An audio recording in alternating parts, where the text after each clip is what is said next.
So I honestly thought that I was done talking about Tyler Catastrophe, but I recently did a proper deep dive to see if there was a way I could get a more accurate depiction of his character and figure out why he's so obviously delusional and self-aggrandizing. And as you can tell from the video length, there is a lot that I unfortunately ended up finding. And to be honest with you all, I don't really see him as the harmless cringelord that I previously did, because there is a real, genuine nastiness and prejudice within him that is almost masked under this veil of acceptance and pseudo-education, if that makes sense. And also so much pretentious bollocks. I'll show you guys what I mean very quickly, but before that, you know how this is the part in the video where most YouTubers try to like push a subscriber plug? They try to make it like all subtle and funny and stuff, and I'm certainly guilty of it as well, but every now and then the pressure just gets to me and I have to abandon all self-respect, so please subscribe! Please! I'm begging you! I don't want to have to beg like a dog any more often than I absolutely have to, and now is one of those moments. If it wouldn't mean I was out of frame, I would literally get— in fact, no, even though I'll be out of frame, I will get on my knees right now.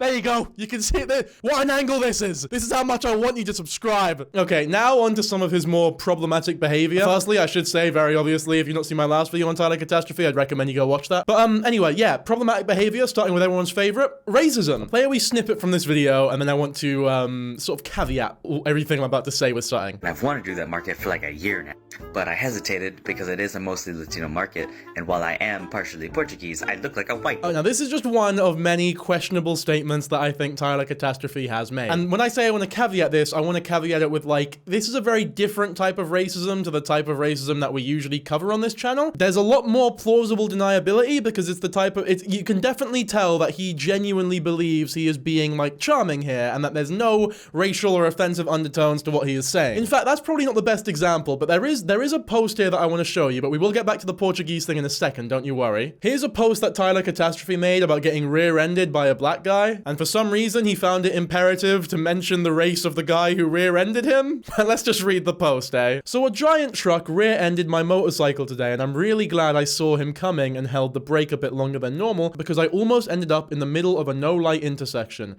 The only real damage was a reflector on my license plate, but I was pretty shaken because the PTSD from my last crash is still pretty fresh. But the driver was an older black gentleman, and he was super apologetic and explained that his brakes had been acting up and that he misjudged the distance, then handed me a $100 bill. I'm honestly just glad he hit me and not some other white person, because I know a lot of people in the Dallas area would have immediately called the police, and I know I would never involve the cops in anything I do. I just hope he takes it as a sign to get his brakes fixed, because I have a feeling that he won't get so lucky twice.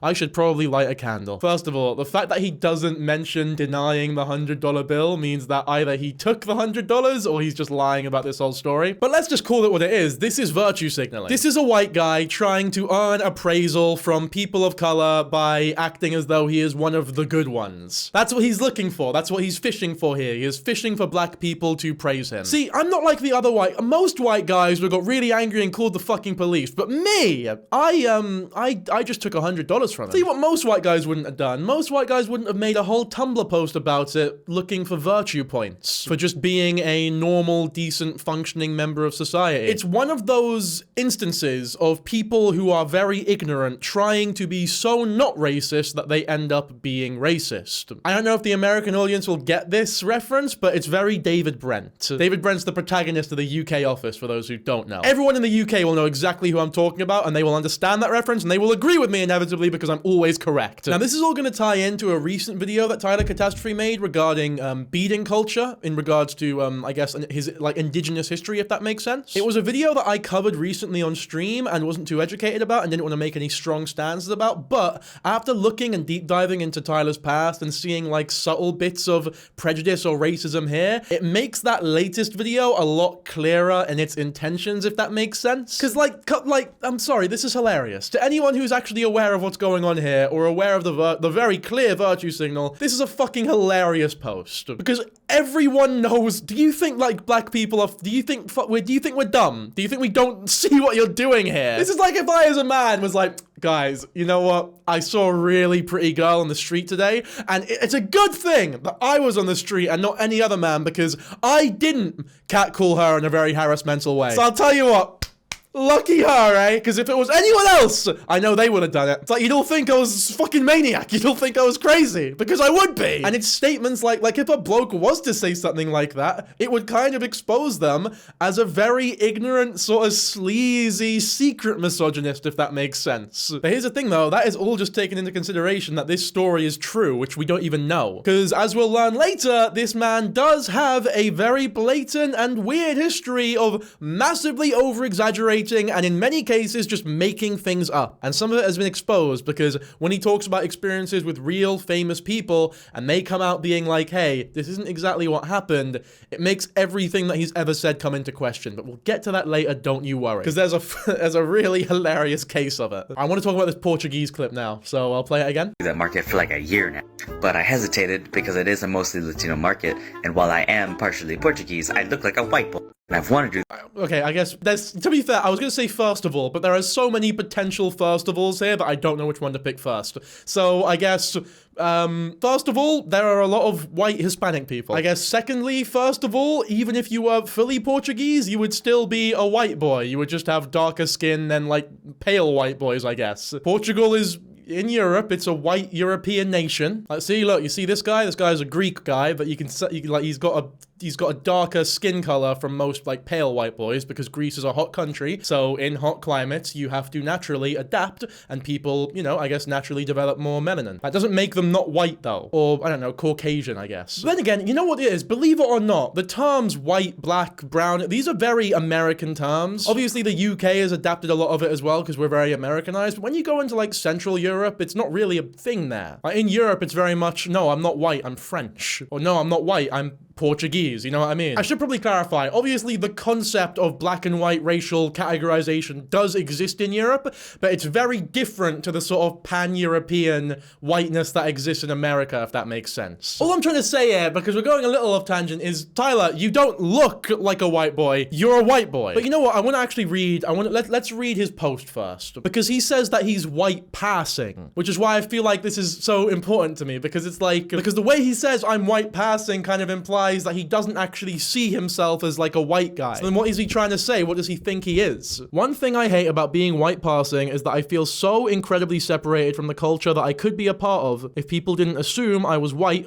or that I was lying when I tell them I'm actually half Portuguese. I'm curious if people actually do believe that he's lying. I'm not sure how cultured Oklahoma is, but there's so many white Hispanic people and white Mexican people in America that I feel like it's not exactly the hardest thing to believe ever. Like, my siblings and I have the exact same parents, but my little sister looks Hispanic and I'm a carbon copy of my pasty red-headed mother. I guess that just happens sometimes. Some siblings are born with more melanin than others. We went to Mexico as kids for a family reunion and a border patrol tried to accuse us of smuggling my sister over the border because of how dark she got in a week we were there while my brother and I burned like lobsters. And I had just been talking about that disconnect with my friend who is Mexican, but people assume that she's Asian for whatever reason, so she gets it. But not a few hours later, a co-worker and I went to get dinner after work and I complimented a guy's jacket and we were exchanging pleasantries, as one does. And I have no idea what made him ask, but he asked if I was from Mexico. And when I told him that, no, I'm actually Portuguese, he was super interested and said that made sense. Which, one, no one has ever asked if I was anything other than white, and two, I was so overwhelmed with gratitude for that moment, I ended up thanking him for making my night as I left.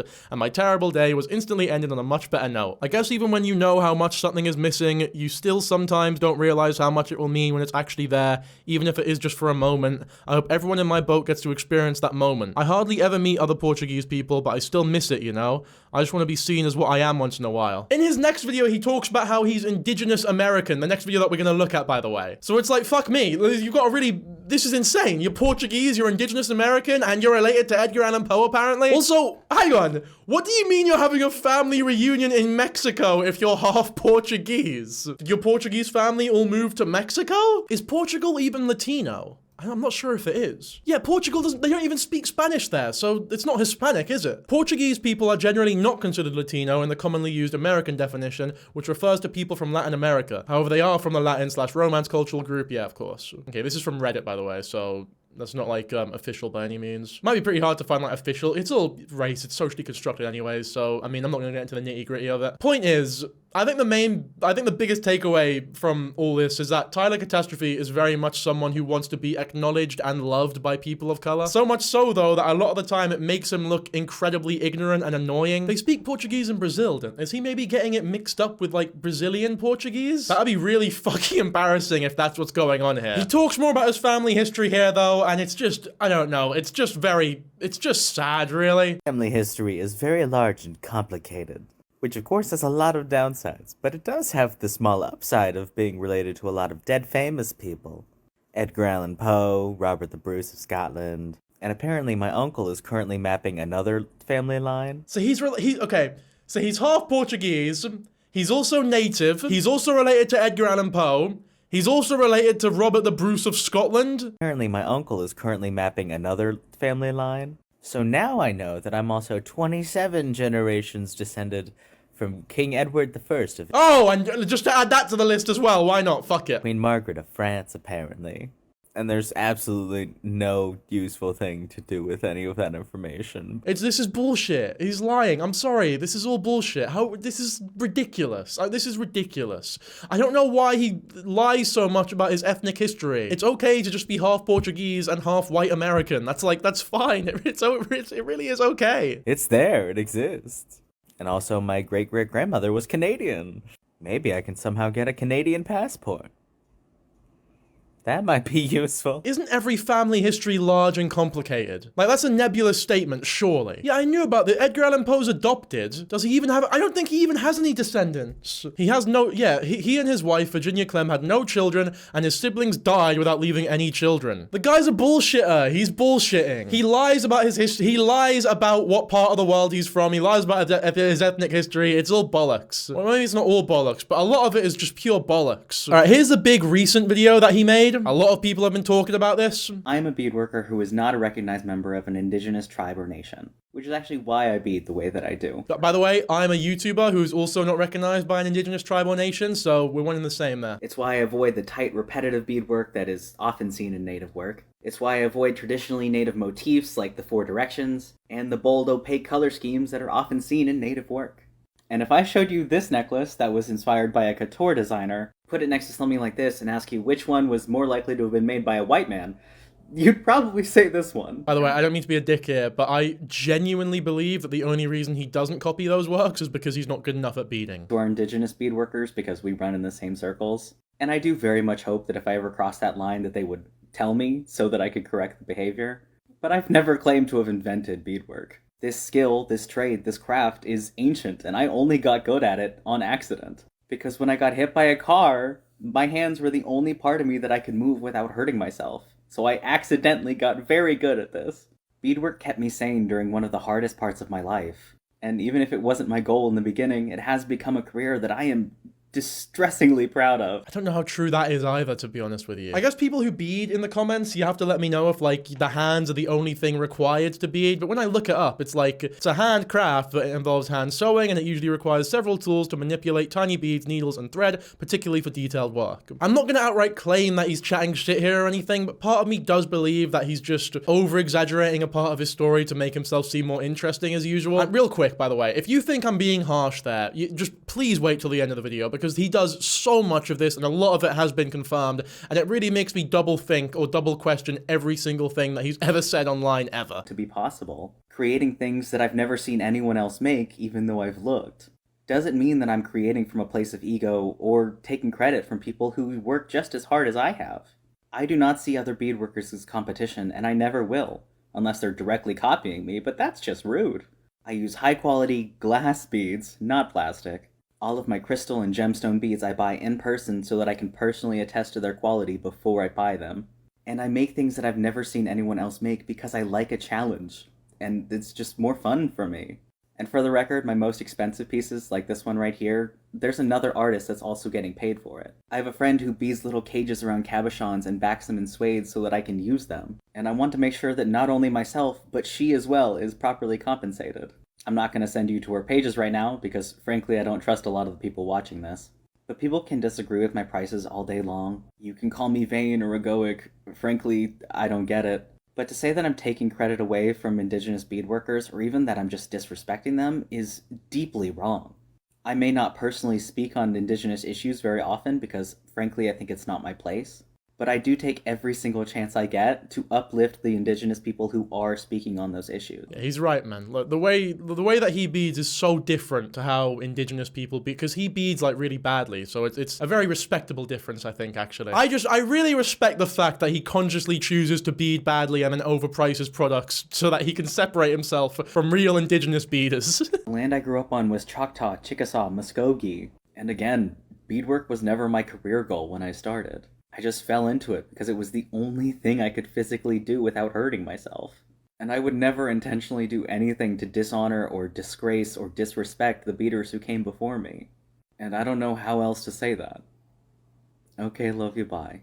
Also, the examples of indigenous beadwork that I used came from Google, because while I would very much like to be able to highlight specific indigenous beaders who I know and love, again, I do not trust a lot of the people watching this video. I want to just remind you guys who haven't, because we didn't look at this in the last main channel video, I want to remind you guys what the prices are for his beads. You got this one here, the Mush Troph collection. Even though it says collection, it's just this thing here. It's for a very humble $1,349 or more! Just in case you think he's being a little too generous there. For the most tacky shit you'd find in fucking Camden Market. Or the Barras, for all my Glasgow viewers out there. You've also got earrings here, nickel free. It's $15 for one mushroom earring. If you want to add a necklace and a keychain to it all, then you can, it's only an extra $60. Actually, no, it's an extra $70. Fuck, my math is awful. Then you look at this one and it's like, wow, $4 for stained glass. That's actually pretty impressive. That. Then you realize that it's just a picture of it's just a PNG of the stained glass.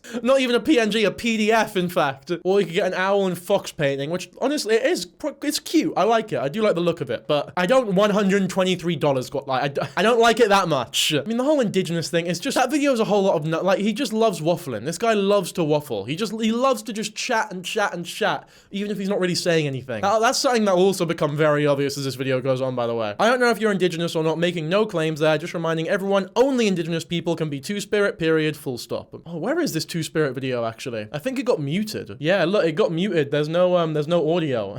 The top comment is, you're not hearing him though. Okay, so I can't find the full original video. We've got this one here, which is sped up and has some stupid background music, but it's a video, isn't it? South Culling was the land I was born to. I was born and raised in Oklahoma, arguably the most indigenous state, given how many times it was taken away and then taken away and then leased back to its people. That's God, Jesus. It wasn't leased back. That's not how it worked at all. American indigenous people were forcibly removed and forcibly relocated. It wasn't just like a matter of convenience. This is severely underplaying what indigenous people actually went through. They're still treated like shit by the American government today. Also, is Oklahoma the most indigenous state? Is that even true? Alaska's pretty fucking indigenous. Is it even productive to try labeling states as like most to least indigenous? Like, what does that even mean? Does it just mean like the most indigenous people lived there at some point? All of America was indigenous people. That's what it was. It wasn't just Oklahoma. endured immense suffering, time and time again, and even in continued suffering, have fought tooth and nail to keep not only their lives, but their ways alive, even when their stories and histories and ceremonies have been outlawed by people who saw what they had, saw their kindness and generosity, and decided to take everything they had away from them. And it's rare that I talk about my own beliefs and experiences with spirituality or whatever word you want to use for it, mostly because I'm not the debating type, but if there's one thing I hold to be absolutely true, is that the land remembers her people. And while there is a lot to be said about the generations of breeding out the savage, quote unquote, something I hate saying, and the very racist intentions of blood quantum, but when it comes to me personally, the land I was born to holds a great deal of importance to me. When I'm sure of nothing else, I'm sure of where I come from. And somewhere in the years of educating myself, and learning the stories and the histories and finding the truth. Are you sure where you come from? Because one day you're from Oklahoma, the next day you're Portuguese, the next day you're Edgar Allan Poe's fucking... Does this mean that Edgar Allan Poe is indigenous? Does this make Edgar Allan Poe native? Does this make Robert the Bruce of Scotland native? Like, what are you on about? I found the ways of my home. And while I would never claim a heritage I have no way of proving, I would never take opportunities away from people that deserve them, and would never take up space in a culture I was not welcome to. If honoring the ways of the people of my home, learning their histories and doing what little I can to help keep their ways alive, and referring to myself as Two-Spirit as a way of honoring the weight of my own soul and the way it guides me home, with the blessing of my deadliest auntie, by the way, is something that you would consider morally corrupt, then I don't think we will ever understand each other.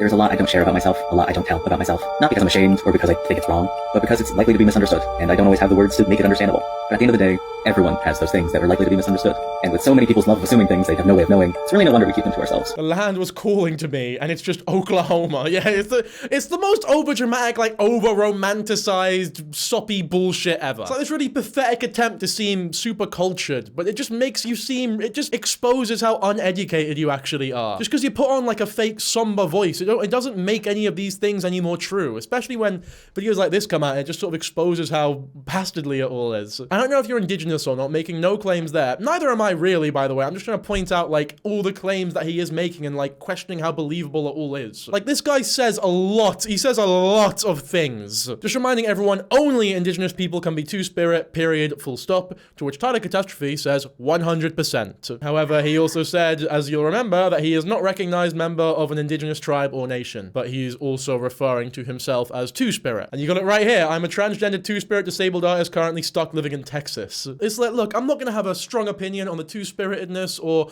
the beading or how much it means to indigenous people, because I myself am not American indigenous. It's not really my place to talk about it. All I'm doing is pointing out like the inconsistencies and the ignorance that is clearly just exuding out of this bloke's fucking pores. Like, it's very disingenuous, it's very tacky, it's very performative. It's extremely fucking performative. And it's a type of racism that we see in a lot of these people that I don't feel gets talked about enough. I actually did mention this in my first video about Tyler Catastrophe when I said I thought he was the type of guy who doesn't listen, he was talking about the type of music he liked, like Lovejoy and all that type of shit, I guess. How he loves all type of music, and I mentioned that like he seems like one of those people who wouldn't be into hip-hop or rap because he would describe it as like mumble rap or some really outdated terms that we don't really, like anyone who knows anything about music doesn't consider congruent with rap or hip-hop anymore, right? But then he'd also like sock off Steven Universe soundtracks or video game soundtracks, stuff like that, which is fine to listen to those, but to disregard rap and hip-hop as like a whole genre and exclusively listen to music like that and fucking Lovejoy. It's not unreasonable for people to assume that you're only dismissing rap or hip-hop because it's very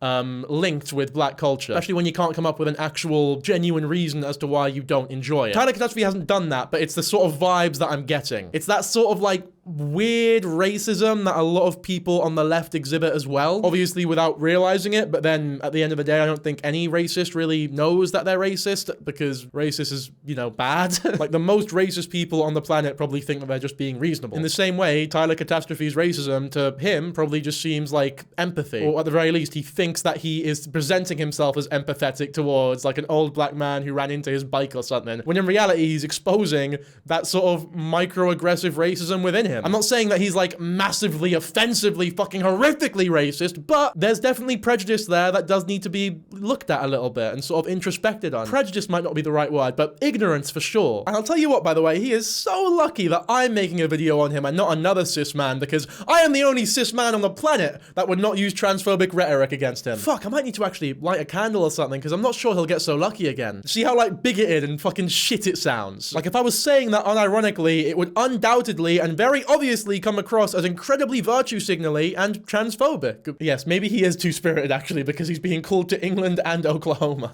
We've been covering Tyler Catastrophe a lot on stream recently, and these streams get re-uploaded to Shepherd Boy, my second channel, by the way, so go show it some love. The streams are a lot of fun. Hop by sometime, man. They're really good. If you're a bloke, they make your dick at least twice as big, and if you're a lassie, they make your period pain at least half as painful. So horrible. Fuck, Jesus. Naz, you can decide whether or not to leave that in. I'm leaving that up to you. Fuck me. Here we go. Here's a top comment, actually. This is a great, arguably the most indigenous state. Brother, they are all equally indigenous. None of them were less the lands of natives than another. I would like to read some of the comments that I got from indigenous Americans, because they were very educational as someone, you know, who isn't indigenous American. Apparently a lot of indigenous Americans sort of saw this coming from him, because apparently this is a very normal thing for white people who beads to do. As an indigenous American, I knew he was going to claim native heritage or bastardize it as soon as I saw he referred to himself as a beadworker over jewelry maker or something. Beadworking is a very important part of our history and how we survived as a people, and his style of jewelry is definitely not beadwork, even if he uses seed beads. I personally think it's wrong if he recreated our beadwork, because you're stealing sales from an indigenous beadworker. Indigenous people make up less than 2% of the population. We've been historically severely underrepresented even in minority discussions, as well as using patterns and colors that are used as a language and means of surveillance to us. Or survivance, rather. Survivance over survival is something that our community has worked so hard for, and when people of other cultures stomp all over us because we don't have the numbers to fight back, it's very discouraging. Hey, FYI, an indigenous person can have any complexion, skin color, face shape, or other features. That being said, Tyler clearly hasn't done any of the research, because if he had, he definitely wouldn't claim it because he loves attention as he has a victim complex, or any of the community work to claim that he is. Blood percentage is a complicated topic, and I won't go into it here, but do your own research. To call himself two-spirited is so infuriating, and any sympathy I had for him died today.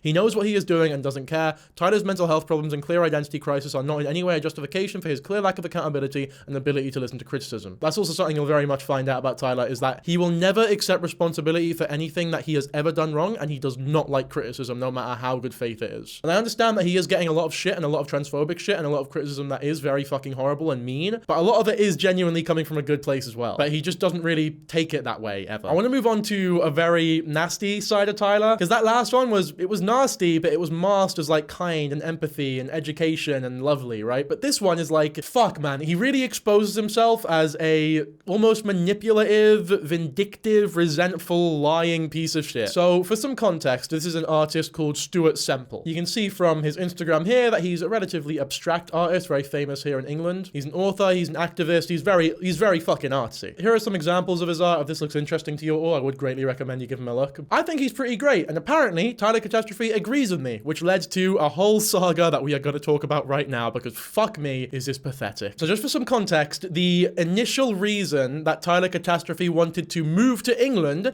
was because he claimed he was offered a job by Stuart Semple. There's a curation here of all the Stuart Semple videos that he's made. It is sped up, so excuse me for that. I can't slow it down. Oh, wait, maybe I can. Can I slow it? No, yeah, I can. Okay. Something that I specialize in, and it'll give me enough free time to also focus on my own work and building my own name, and I'm super excited. So it's gonna be with my friends, and it's awesome.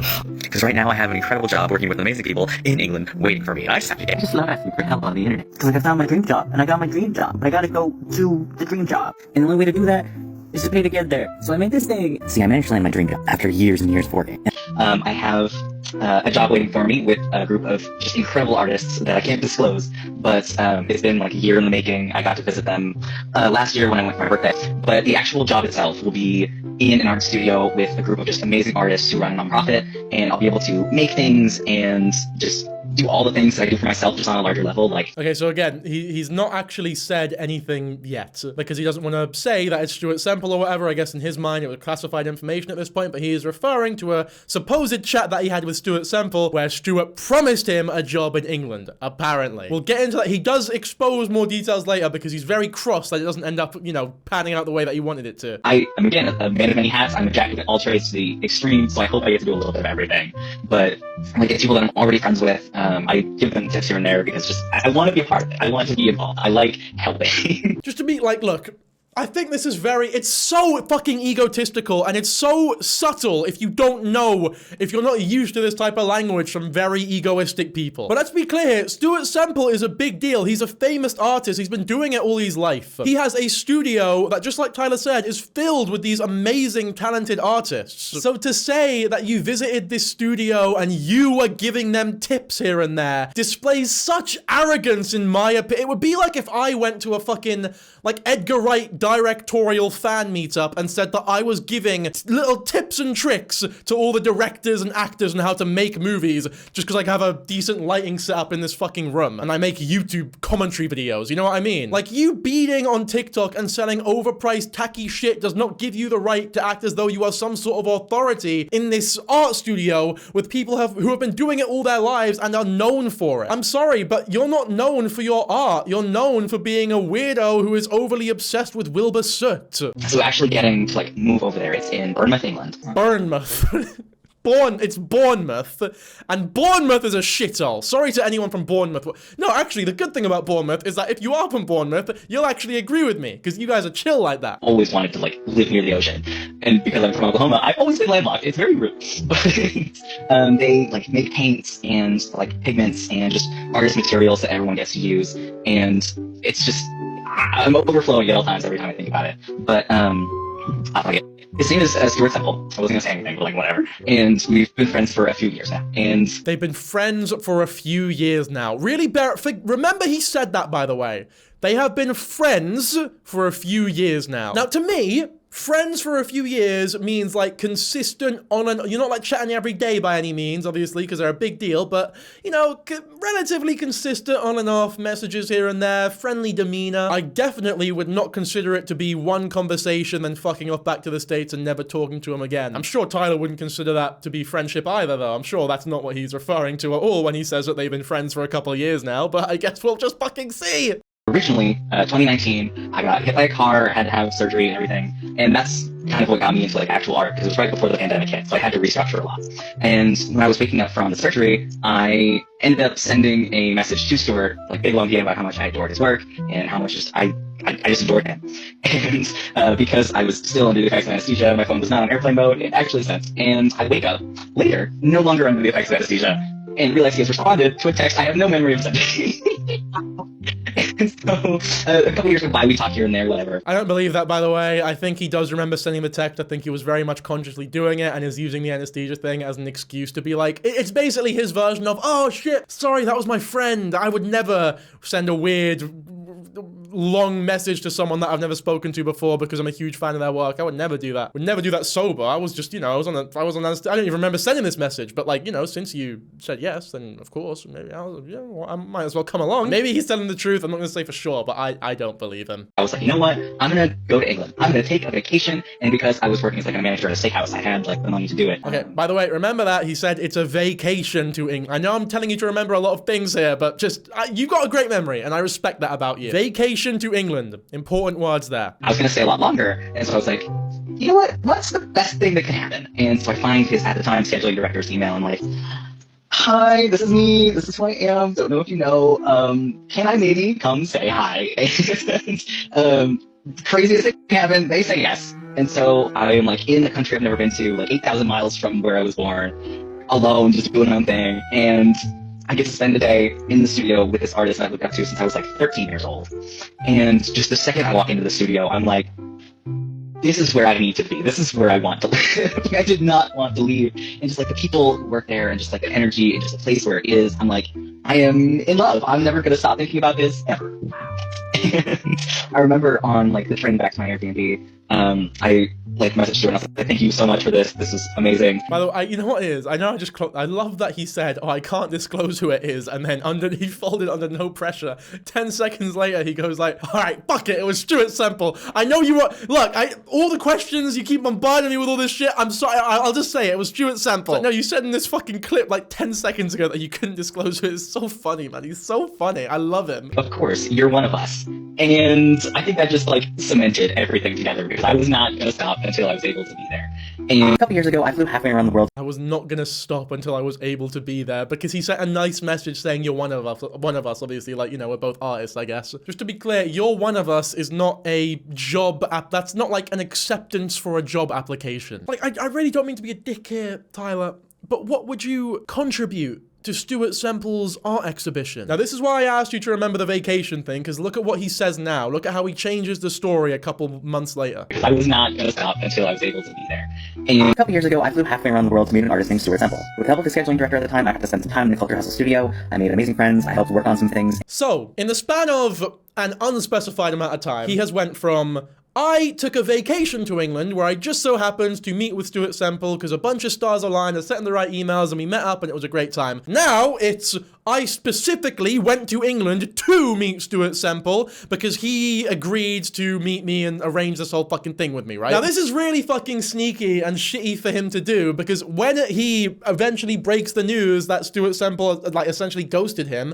and doesn't want him at this like Culture Hustle place, it makes it seem a lot worse on, like, it makes it seem like a much bigger dick move from Stuart because now it sounds as though he went there specifically to meet him and it was like this prearranged thing, which I don't know. I think that's dirty. I think that's really dirty, but just wait, it gets worse. I definitely did not want to leave ever. Before this visit, during this visit, after this visit, me and Stuart had messaged back and forth quite a few times. I thought he was great. But then, of course, I got back to the States, realized I really didn't want to be there anymore, and I wanted to go back to England. So I took a chance, which is what got me to the studio in the first place. And I asked Stuart outright, hey, I need to be out of my current living place by this time. If I can get the funding together, if I can make the move happen, would you hire me?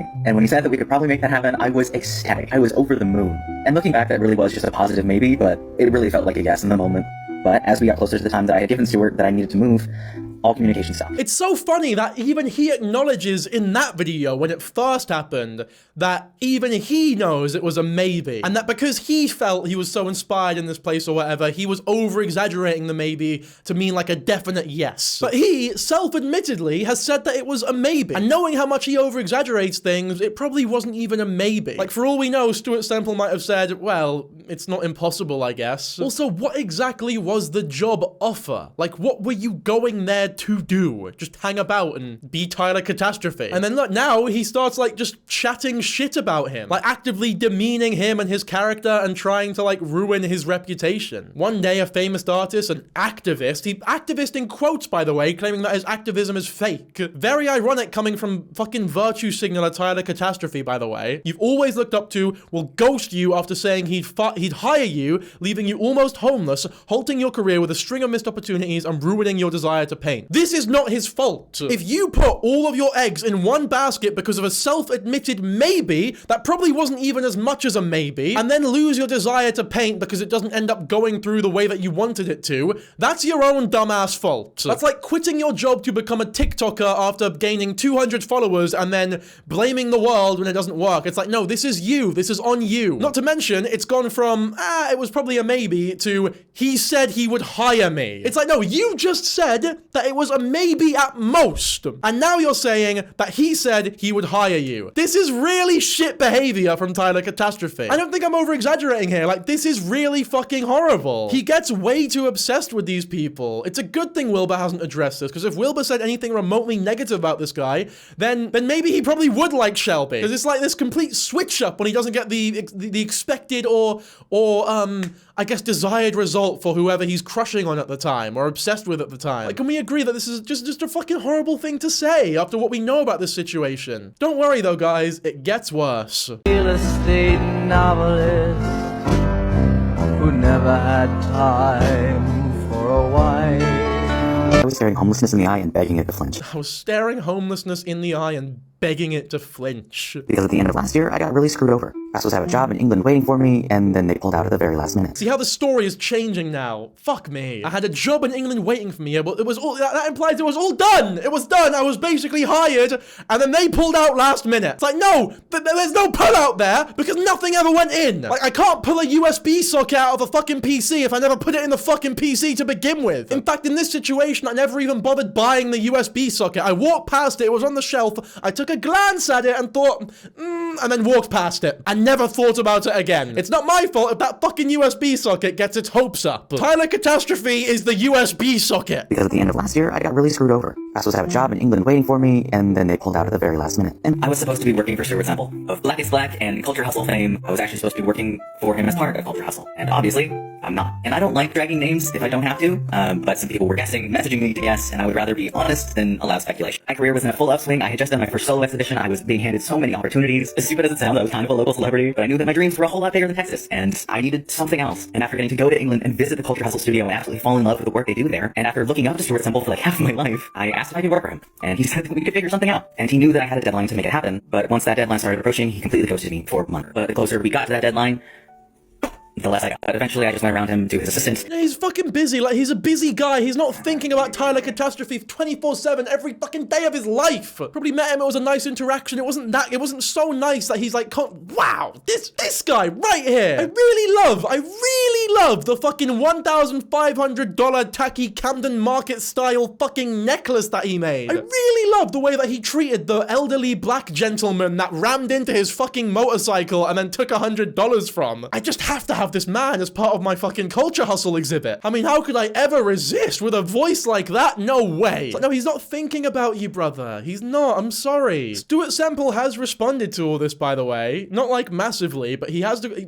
Just look forward to that, folks. This is such a great comment here. Even if you were offered a job, no company would keep that offer open with no start date or relocation date in sight. It's like, let's say you get accepted into a university, right? Even if you are accepted, you can't then fuck off back to America and come back in like 5 years and be like, no, I was no, yeah, but we need like a date for you to move in. We need like all these things. You can't just come here whenever you fucking want. And that is suspending disbelief that he was actually offered a legitimate job, which, like, let's be real, he fucking wasn't. If they really wanted it, they would have made it happen. But they didn't really want it because it's Tyler Catastrophe. I know that sounds mean. I know it does. But it's the same way Steve McQueen doesn't want me, as much as I would love to work for Steve McQueen. Like, what movie head wouldn't like to work with Steve McQueen? But like, we're not all good enough. We're just not all, we're not all what he's looking for. You know, knuckle down on your beat and knuckle down on your band stuff, because Tyler Catastrophe he made like a fairly decent living. He organized band gigs, and there are a lot of people on TikTok who actually talk about him as someone who managed to get their band gigs and stuff. Like, he's not an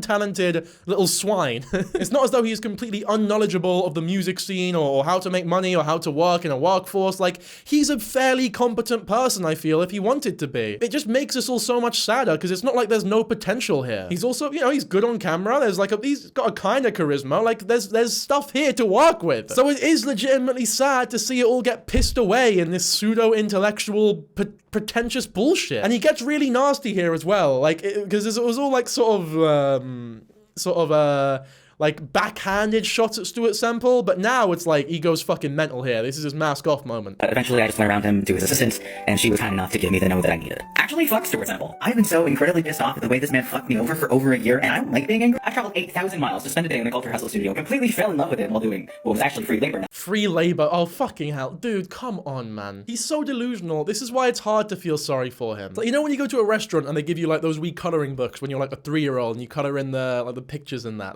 That's like calling that free labor. Now, I am an artistic 3-year-old, and you don't understand what I have done to this little drawing coloring book right here. This is free labor. I'm providing you freely. Be fucking grateful. You know what? I'm so upset. You fucked me over. It's like, no, man. They just wanted to let someone in who was interested, and they were very nice to you. They let you spend a day in their fucking Culture Hustle studio. It's like, that's a really cool thing for them to do. For you to have this like vitriolic reaction, it's so entitled. That's the word I'm looking for. It's so entitled. Now that I think about it. And then he starts looking for a new assistant, and I'm told to apply, so I do. And then when I don't get that job, honestly, really glad I didn't. I'm not made to be someone else's assistant, so I ask him. I'm not made to be someone else's. There's nothing wrong with being an assistant, brother. Also, beggars can't be fucking choosers. Like, dude, I'm sorry. Like, you have to know your ability. You need to know your worth. This is Stuart Semple we're talking about here, bro. You think that you're fit to work like hand in hand with him and have assistants like he does? You would be lucky to get an assistant role in such a prestigious place like the Culture Hustle studio. I think confidence is great, and I think ambition is great, but you also need to be fucking realistic, because this level of delusion and entitlement it's not gonna get you far. It just makes you a fucking arsehole. Hey, can I have a different job in the studio, and I'll just move to England? I'll raise the funds myself. I gotta be out by this date. Could it happen? And he said yes. So what do? I put my career on hold, sell basically almost everything else I own, start turning down opportunities thinking I'm gonna be in a different country when they happen. Doing the work because I go all in or nothing. And what does he do? Fucking ghosts me. Months where I was getting him opportunities with even bigger artists. There's so much here. First of all, again, he didn't say yes. You said yourself that it was a maybe at most. But then now as time goes on and you find that you're not in the position that you want to be, you want to find someone to blame it on, but you are unable to blame yourself or take any responsibility for your own actions, so you have to blame Stuart Semple for it all. It's like, no, please, just acknowledge a tiny bit at least where you fucked up. Because you have fucked up. One of the most unattractive things that any man could ever possess is this sort of man-child type mentality where nothing is ever your fault. It's always someone else's fault. I'm not even telling jokes here. Like, this isn't even me. I'm not trying to be witty. I'm not trying to tell a joke here. It is genuinely an incredibly ugly fucking trait. There is nothing uglier than a man who just refuses to fucking grow up. And this here it's so childish. If anything, I kind of respect him for displaying that even trans men can be fucking man-children. Even trans men can have the fucking audacity. In my head, we were friends. Oh yeah, he also said, I forgot about this. He said just a second ago, I was providing him with opportunities. I was linking him up with really famous artists. We'll hear the full story of that later, by the way. It's fucking ridiculous. It's just as ridiculous as you're probably thinking it is, but don't worry, we'll cross that bridge when we get to it. What the fuck? And while I'm being actively ghosted by this man, he posts on his Instagram story, replying to someone asking for a job, telling them to apply.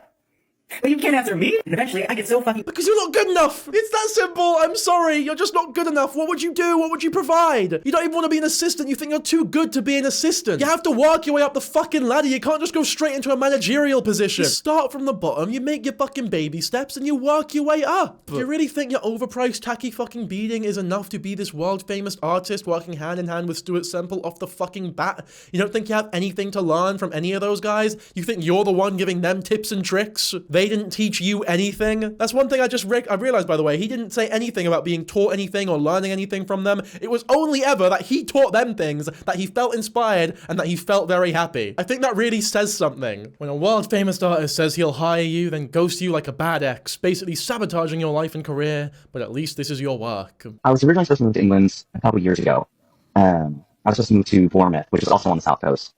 But then the job I was supposed to take fell through at the very last minute, and so it kind of a tailspin. Tell you what, at least he learned how to pronounce fucking Bournemouth. But yeah, God, man, this is why I really had to do this deep dive, because, I mean, I thought he was a cringy man-child before, but this is a different level. Like, this is different. He's got a real nastiness and entitlement inside of him that really limits my sympathies, if that makes sense. Don't get me wrong, I still don't condone all the horrific shit, transphobic shit that's being, like, said about him, but by some people. But to act as though he's, like, not worthy of criticism at all, which a lot of people have been saying, just leave him alone or whatever, it's like, nah, he definitely deserves to be called out to an extent. Deserves is a shit word. I hate that word. The call-outs and critiques against him are justified, in my opinion. Stuart Semple put a story out on his Instagram. He says, keep this in mind. Years ago, Tyler swung by. Nice bloke. Visiting the studio isn't a job offer, just to clarify. TikTok, I need your help, please. My name is Tyler. I'm a transgender two-spirit disabled artist currently stuck living in Texas, and I don't want to be here. Oh, that's straight. Honestly, that is just straight up him claiming to be two-spirit, and then agreeing that you can only be two-spirit if you are indigenous. But then he also said that he's not recognized by any indigenous or native tribe. So fucking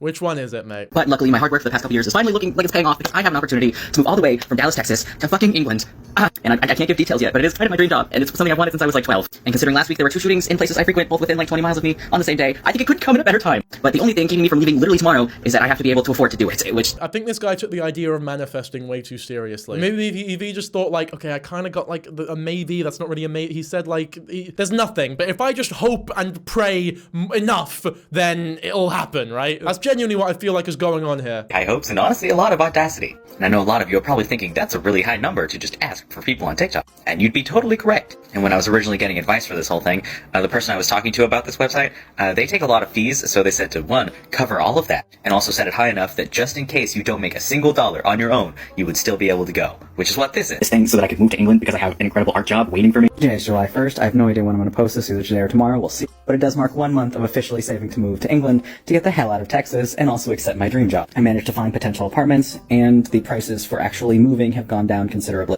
allowing me to lower the goal for the GoFundMe from $20,000 to $13,000. I just got out of the shower. I don't think he actually ended up doing that, by the way. Here's a Reddit post from Stuart Semple himself, just to say he was a nice guy. He visited my studio while traveling in England and obviously became infatuated with the UK. He spent about half an hour with me, and a few weeks after he got home, he asked me for a job. I said that if he made it to England and sorted a visa, we could talk about it. That said, there was never a job offer, and I wasn't sure what he could contribute. We weren't advertising any jobs at the time. I get that he loved our studio and wanted to be a part of it. I never expected him to take that as a green light to sell all of his stuff and go on a crowdfunding rampage. He just greatly underestimated how fucking insane Tyler was. But how could you possibly blame him? That said, I hope that if he wants to be in England, he makes it over and carries on making his art. Class! It's just a class act from Stuart himself. Especially after being fucking slandered online for years by Tyler Catastrophe, talking about, you know what? Fuck Stuart Semple! He made me homeless! To claim that this guy made you homeless. He was just being a normal, decent guy, from what it seems. There was no job offer on the table. There were no positions available. There's nothing you could particularly offer or contribute to the company. And you don't even live in the fucking country! He did not ask you to move over. He did not tell you to move over. He didn't tell you to sell all your fucking stuff and go on a crowdfunding campaign. That was all you. If he said, like, you know what, mate? I would love to offer you a job, but unfortunately you live too far away. I'll tell you what though, start a GoFundMe, sell your shit, come over here, and I guarantee you, I'll give you a job. Then we'd have some real meat. There's some meat on the bones there. We'd have something to talk about. Unfortunately though, that's not what happened, in the slightest. Just a reminder, by the way, I want to remind you again, because I told you to remember this, He said that they have been friends for many years now. He visited the studio, spoke with him for half an hour, and they messaged once or twice afterwards. The guy is fucking deluded. I just realized I missed out on the opportunity of a goddamn lifetime. The comedic potential I have missed will eat me alive forever. Because today is the 4th of July. I live in Texas. I'm trying to leave Texas to move to fucking England, of all places, because my dream job is waiting for me. And yeah, it's an incredible opportunity, but imagine the comedic potential if I had moved from America to England on the fucking 4th of goddamn July. I'm slacking. I missed the mark, bro. But it would still be pretty fucking funny if this hit the goal on 4th of July. So if y'all blow this up, if you blow this up, and I hit my goal by the end of July, I will move to England, which I was already gonna do anyway. But if you help me hit my goal, and you make this pop the fuck off, I'll move to England, and I'll dump tea in the fucking ocean. Because I may not be super patriotic, but I know comedy when I fucking see it. Right now, I live right here. It's not that funny. It really isn't that funny, brother. I'm sorry. It's just not that it's just not that funny. 4th of July, big America, but you go into England. Yeah, it's good that. Really comedic. Mate, if you brought it up like once as like an offhand joke, but mate, you went on for like a solid minute about just how fucking funny this would be. Like, brother, it's calm the fuck down.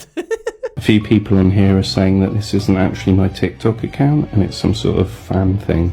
It is me. I just don't really use it. But hi, it's the real thing. It is me. Now, this obviously has nothing to do with the fucking video, but you can see the caption of this video, which actually does have something to do with Tyler. I'll say it in his accent, so just to get the real emotion in there. Tyler's visit was a bit of a catastrophe. When he popped in, none of us knew that it would pop off years later. He's got one of them, like, weird southern arty accents. I mean, it really is a class response after being fucking slandered and chat shit about for years, and just lied about for fucking years on end. Like, he would have the right to just make a video and fucking completely destroy this guy. But I guess Tyler Catastrophe just isn't really a big enough deal to even warrant doing that. This guy's not chronically online. He's fucking Stuart Semple. He's an artist. He just does his own thing. So he's not gonna fucking waste his time at starting internet beef with Tyler Catastrophe, you know what I mean? Anyway, now I want to talk about the artist that, like, Tyler was bragging about getting him in contact with. He was helping Stuart this whole time. I was getting him in contact with other bigger artists, and he didn't offer me shit in return. In fact, he ghosted me for months. So let's have a look at that story, eh? Because it's just as fucking ridiculous as you're probably thinking. Internationally recognized artist is a huge fan of Meow Wolf. Honestly, we should all be. Meow Wolf just opened a new location in Grapevine, and I happen to live pretty close to Grapevine, Texas. And when they were getting ready to open their Grapevine location, I went to the community meetings. It was awesome. But at that meeting I went to, I met the artist liaison from Meow Wolf, Texas, who was an awesome person. And me, being me, seeing a connection that I could help make,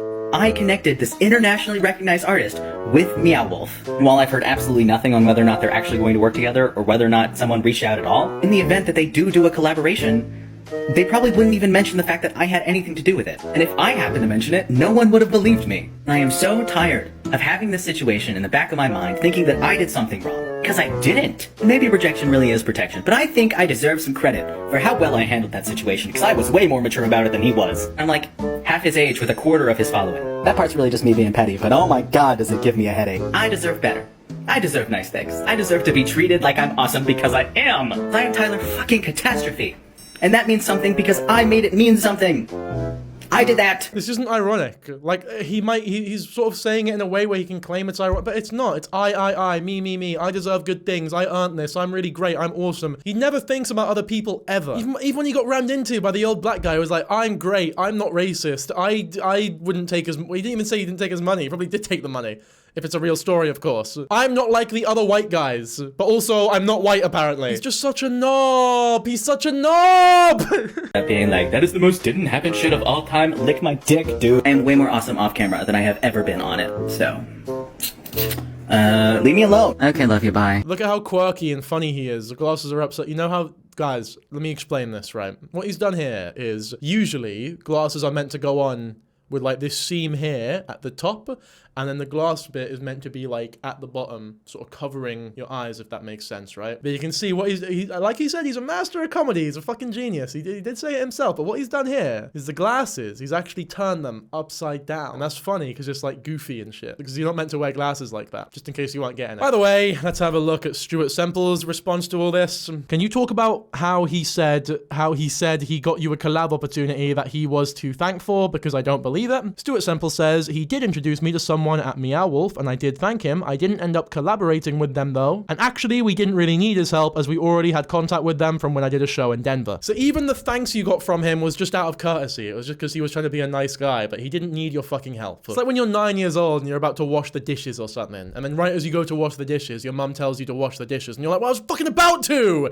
You need to say, now I get no credit for doing it. In fact, no, this is way worse than that. Because at least washing the dishes, that is helpful, you know, but you genuinely provided nothing of substance here. You've just taken the lack of acknowledgement. What would you want them to do? Meet publicly, make a video and be like, Tyler, oh my god, Tyler, oh, thank you. Oh, I just can't thank Tyler Catastrophe enough for mentioning my name to this bloke. He's just so great and his beating is amazing and I love how indigenous he is and I also love how Portuguese he is and I love how white he is as well and I love how not racist he is. Everyone go support him and buy his $1,500 fucking necklace. Like, is that what you wanted from all this? You fucking weirdo. I'm trying to move to England. There's a job waiting for me. It's something that I specialize in, and it'll give me enough free time to also focus on my own work and building my own.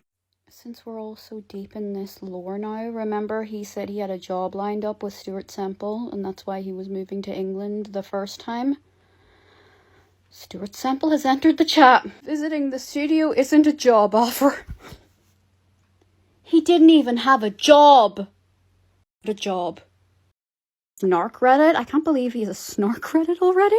Just to say, he was a nice guy. He visited my studio, who's been posting for a long time, made a comment on a Tyler Catastrophe Snark Reddit. Fucking hell, Stuart Semple is he's an active Tyler Catastrophe snarker, but he's actually being very empathetic and kind here. Not like the usual snarker, I suppose. Yeah, here we go. I feel bad for the situation with Tyler, but I have to be clear that I never offered him a job. I said that if he managed to make it to the UK, we'd talk about it. Clearly he was excited and he loved what we were doing and wanted to be a part of it and was infatuated with England. I hope he makes it over here if that's what he wants, and I don't think everyone should be giving him such a hard time. He was a nice guy, but it was a little bit too much. Kind of intense for someone who hadn't actually had a firm job offer. Oh man, this is almost more brutal than if he was just like, you know what, fuck you, you slandered my name, because it's so reasonable that you can't really argue against it. You know when you make plans with someone and they say maybe or I'll think about it, most normal people take that as, okay, probably not then. Tyler takes that as, I'm going to sell fucking everything and make sure this happens. Okay, now I want to go over like his official TikTok responses to all of this recent drama breaking out. He's made 2 as of right now. We'll go over the first one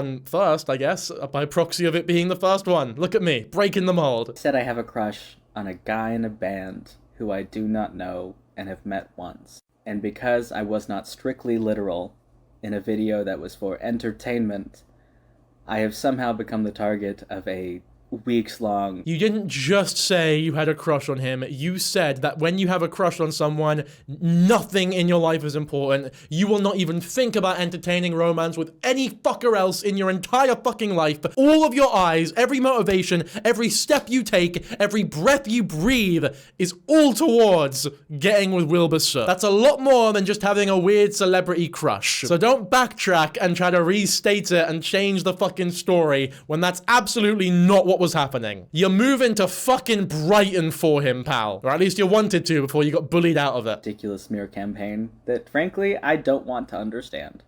And while part of me knows that it's probably smart to just hope it dies out, it just keeps getting worse. So I'm gonna say some shit. I am not the one stalking comment sections hoping to see someone I do not know. You are. I am not the one making fake accounts to stalk someone I do not know. But you are the one who wants to move to a whole different country in the hopes of finding someone and getting with someone that you don't know. In fact, you so don't know them that you don't even know that they're that you don't even know that they're heterosexual and that there's no interest in you. I am not the one making money off of lying and talking about someone I do not know. You are. What about all the shit you said about Stuart Semple? What about when you used it to market your art? Look at me, I'm a struggling artist who got fucked over by Stuart Semple. Help me by buying my shit and donating to my campaign. It's like, no, you are directly profiting off of these lies that you are telling about someone who did nothing wrong. I am not the one writing fan fiction and making edits and drawing fan art and using AI to make slop of people I don't know kissing. You are. I'm not the one pretending to be related to someone just to spread lies. I just don't believe you. I just don't believe you. I think you are lying about being related to Edgar Allan Poe and Robert the Bruce of Scotland. It's just bollocks. I just don't believe you. I don't believe it. Maybe it's true. I'm not gonna say that it's false for a fact, but I don't believe him. I am not the one wishing death and torture and rape and worse on someone I do not know just because they said they had a crush. You are. And I am most certainly not the one using AI to try and convince people on the internet that someone I have never interacted with is a pedophile. That's 100% on you. Yeah, I'll back him there. Obviously, you should not be telling this guy that he's a pedophile or claiming, like, making false claims about him or, you know, being transphobic or saying that you wish death upon him or rape upon, or, like, really bad. Obviously, that's fucking unhinged. It's horrible. You shouldn't be doing that. I will say it is a small minority of people that are doing that, if any. It's sort of the go-to when people make these response videos. I do think it is happening, though, because a lot of the internet is fucking really transphobic, and a lot of transphobes will just go after him because it's, like, a good excuse to be transphobic and not get any backlash for it because people can't think critically. So I actually do believe him there. I think he is getting a lot of that shit, and I feel bad for him. Like, that absolutely will get to someone. So for sure, I don't endorse that at all. So I do feel bad for him there. Thought a guy was hot and funny and interesting in a video where I was not strictly literal. And then I said that because I am confident and like myself, that maybe he would like me if he gave me a chance, if he was interested in men. Because again, I don't know his sexuality. I do not care where he lives. I do not care who he's seeing. I do not care what he does for fun in his free time because it has no effect on my life. I have a physical type. He happens to be that type. I have very high standards. I do not want someone who does not meet that standard. High standards. Look at this fucking image. Someone's commented, I have very high standards, and posted this image of him. That's mean. I don't rate that. It's funny, but it is mean. Like, I actually don't endorse jokes like that. He's a fine looking guy. I think he's a bit of a knob for sure. And I think he was physically abusive as well. But like, he's also undeniably a relatively, you know, he's a fine looking 6'5" white guy. Like, he's fine. If you think he's hot, more power to you. It's also healthy to acknowledge that he was physically abusive at one point in his life. Maybe not anymore, but he definitely was. All I fucking said. And right now, the only reason most of my videos are still up is because I do not want to give people more room to lie. Clearly, all of those videos have missed such a large mark. I don't know how we got here. I don't want to know. But at this point, I have spent my entire life overcoming things that most people would never even have to imagine. And I spent a ridiculously long time being just the scapegoat for everyone around me. See, this is what I mean, man. He spent all his life being the scapegoat for everyone around him. He's always the scapegoat because it's never actually his fault. He has never done anything wrong. Whenever he does fuck up, no, he's the scapegoat. It's like, can you not just, for once in your fucking life, I've not seen one TikTok of this guy. There is so much content of him out there on the internet. I've not seen one instance of him ever, even slightly, admitting fault or taking responsibility for anything that has ever gone wrong in his life. Ever. And I'm not being coy. I'm not being ironic. I'm being deadly serious when I say you have to fucking sort that out. You need to be at least self-aware enough to acknowledge where you have gone wrong sometimes. Who have no interest in the truth, no matter how big it is. And I know that there are people who will post anything that gets views. Consequences be damned. I actually left the creator program months ago because I didn't like the incentive it gave to, like, trigger people and start rage bait, and it's stupid. I don't like it. So really the only thing I have to say to the people who are using my name to get views and make money in a way that is not true and is very deceptive, I hope you plan to donate every single cent that you have made off of misrepresenting my character and using my name for views. To the ACLU, to Planned Parenthood, to the people of Palestine or Lebanon or the Congo or Sudan. What about the money that you made on your GoFundMe by lying about a job opportunity that you had? Are you going to donate that as well? It'd be a little bit hypocritical if you didn't. Indigenous or Black Lives Matter charities. You have a lot of options because frankly, every other problem on Earth right now is bigger and more important than a guy who has a crush on another guy. And while it would be nice to have a little more money, because I have goals of my own to work towards, I want absolutely nothing to do with any of that money. And otherwise, I hope you end up regretting every single cent you have made off of misrepresenting me. I really don't like when people who are very worthy of criticism respond to the criticism with, oh, you know, there's genocides and like horrible things and wars going on right now. It's like, okay, fine, but I'm also allowed to be concerned and critical of you as well. Like if your partner cheats on you, the cheater can't just go, well, there's a genocide in Sudan right now, actually. So like, you're gonna be angry at me when people are dying out there. So yeah, I can be concerned about both things. It's pretty simple shit, actually. Because I am a good person. I am kind, and I do not deserve any of this. I believe that other people are mostly good. I believe that people can change when they have motivation to do so. And I hope that you all learn from this in the future, because there's really nowhere else to go. Yes, everyone needs to learn from this. You, I'm sure, have nothing to learn from all of this. There is not one bit of efficient or worthy or well-founded or genuine criticism. It's all bullshit. Nothing being said about you has any evidentiary basis at all. It's all slander. Every single bit of it. Everyone who's criticizing you has things to learn. They have massive gaping holes in their characters, but you are a perfect little fucking snowflake who has nothing wrong with them and nothing to learn, because you've got life figured out. You've got life absolutely fucking figured out, which is why you always get scapegoated. You're currently unemployed. You sold all of your stuff for a dream that was nowhere near being solidified at all. You took not even a maybe as like a guaranteed job opportunity and then slandered the fucking bloke resentfully, uglily, in a very ugly fashion for years on end afterwards. But yeah, you've got nothing to learn from all of this, mate. I do not like being angry. And I am angry that I have been pushed to being angry. But I am angry. I'm angry for a lot of reasons. Angry to the point of tears, because I have so many worse problems than this, and somehow we are still here. My birthday is this month, and as of that day, I will have been in pain for 7.5 years. Even in my dreams, I am in pain, because someone hit me with their car at around 50 miles an hour, and I decided to keep living after it. Damn. I wonder what the ethnicity was of the person who was driving the car. That's a very important part of the story that needs to be brought up. I'm surprised didn't he bring it up? Like, come on now, you told us what it was before with the fucking truck. I will be in pain for the rest of my life, and I have fought like hell to build a life that is worthy of that pain and worth going through it. And with everything else that I have chosen to survive, I don't think any of you deserve to make me regret that decision. So if you are only here hoping to see me crash and burn, go fuck yourself. And if you're here trying to see if what you've heard is true, it's not.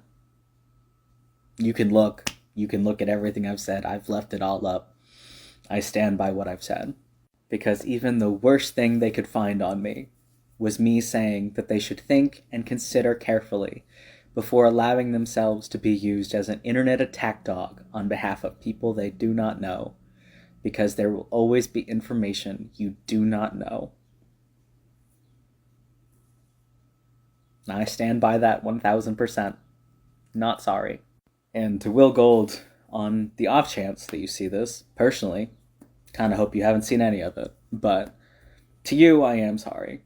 Because clearly... the only person that he is admitting fault to and taking any acknowledgement for any potential wrongdoings is Will Gold. You're really not doing much here to deny or put to bed the parasocial allegations. Also, correct me if I'm wrong, wasn't he, like, reposting the fan art and the edits of him and Wilbur? And I could be wrong there, so don't quote me on it, but I think he was. Is it still there? Maybe he unreposted them, or... Yeah, maybe not, to be fair.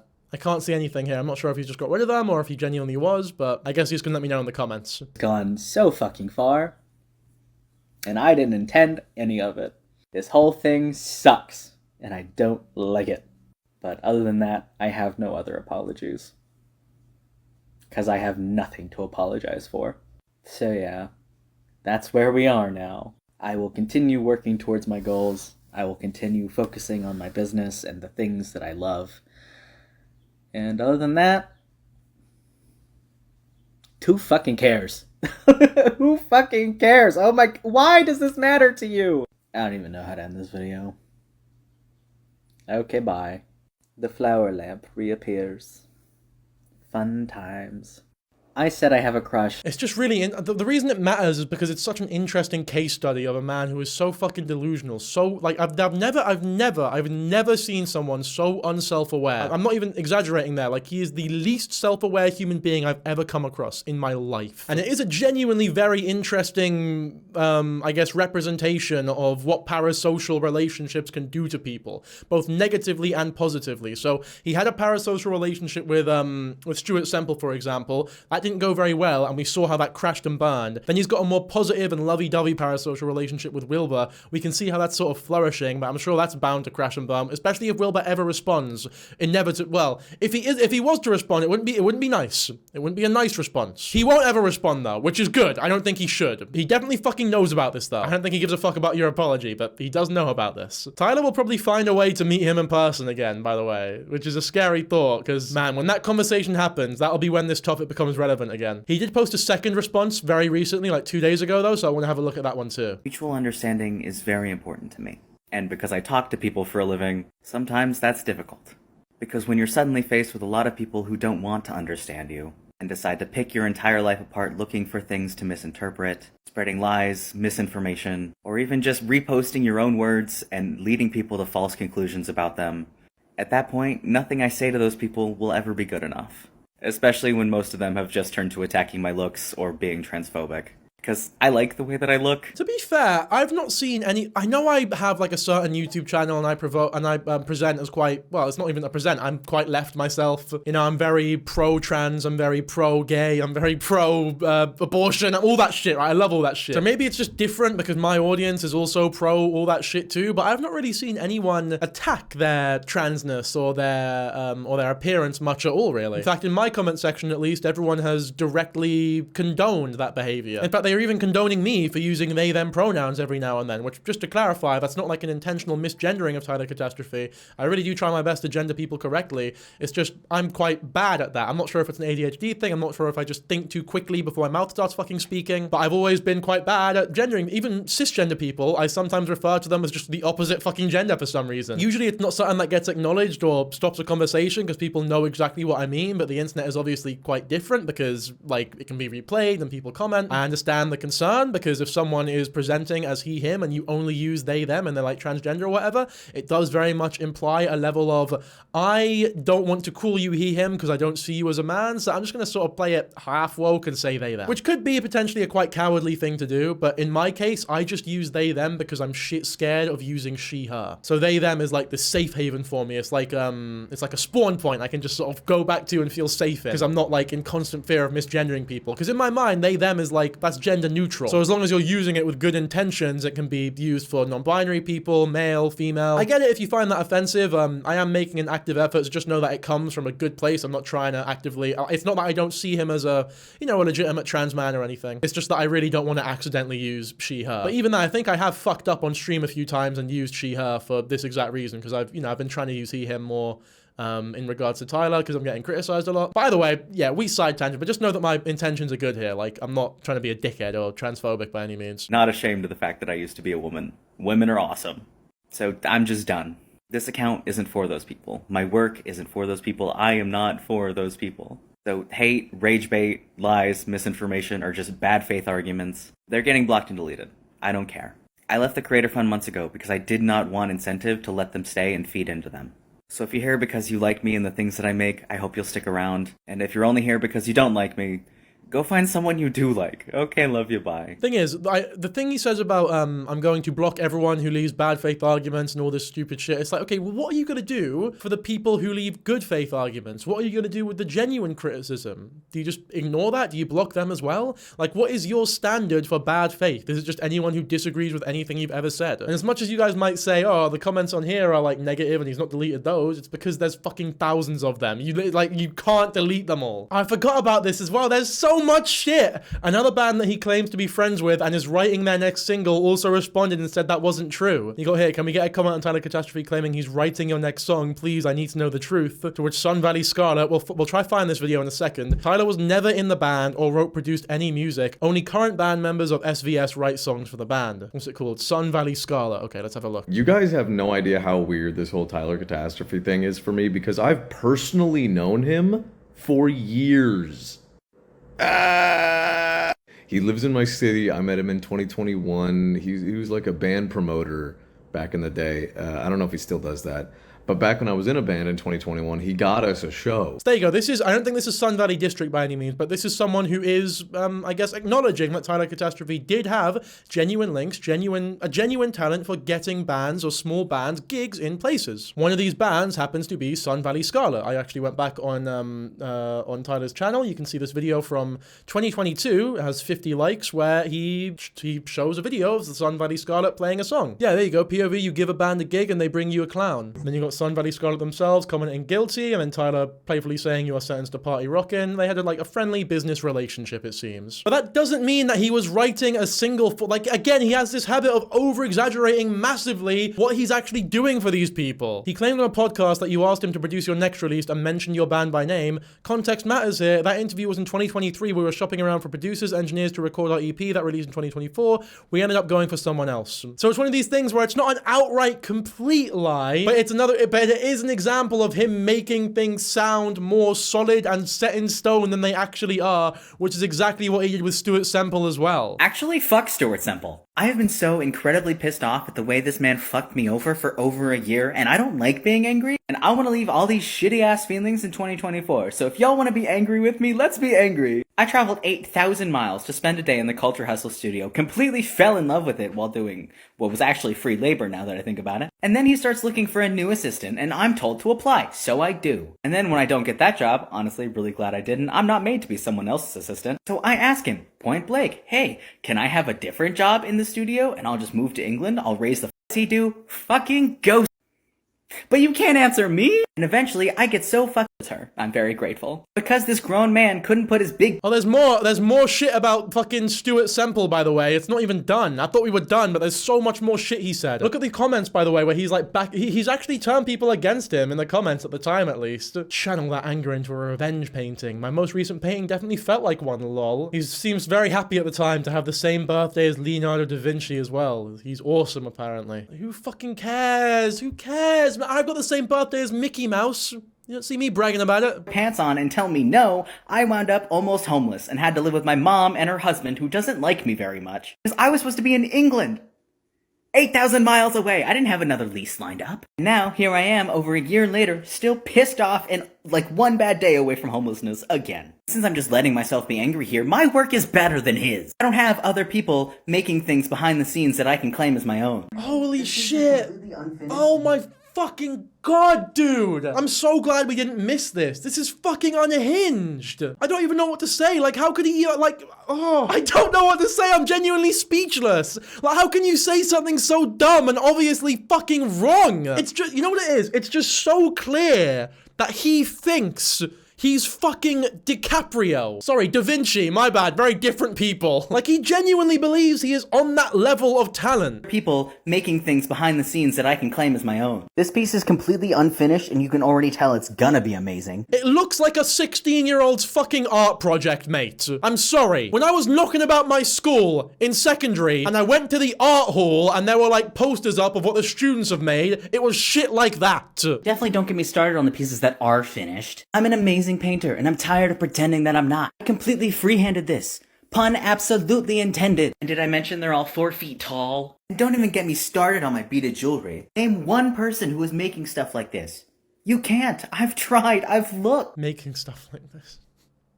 What about all the indigenous beaders that you claim to look up to so much? Is your work better than theirs as well? Because they're just building off each other. You're all solo, baby. Celebrate how fucking fantastic everything I make is. I get to lay awake at night and worry myself sick about the fact that I can't pay my bills because someone promised me something and didn't deliver. And the part of me that wants to be nice and give the benefit of the...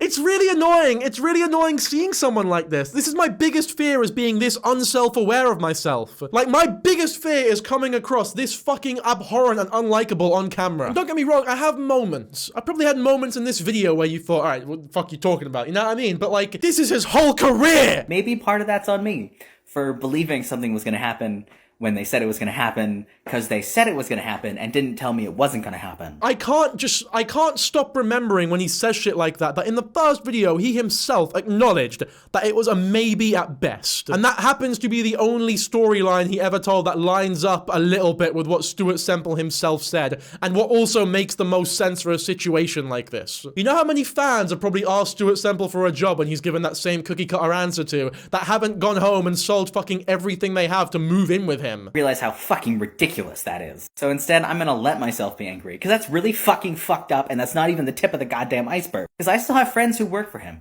I still have friends who have worked for him.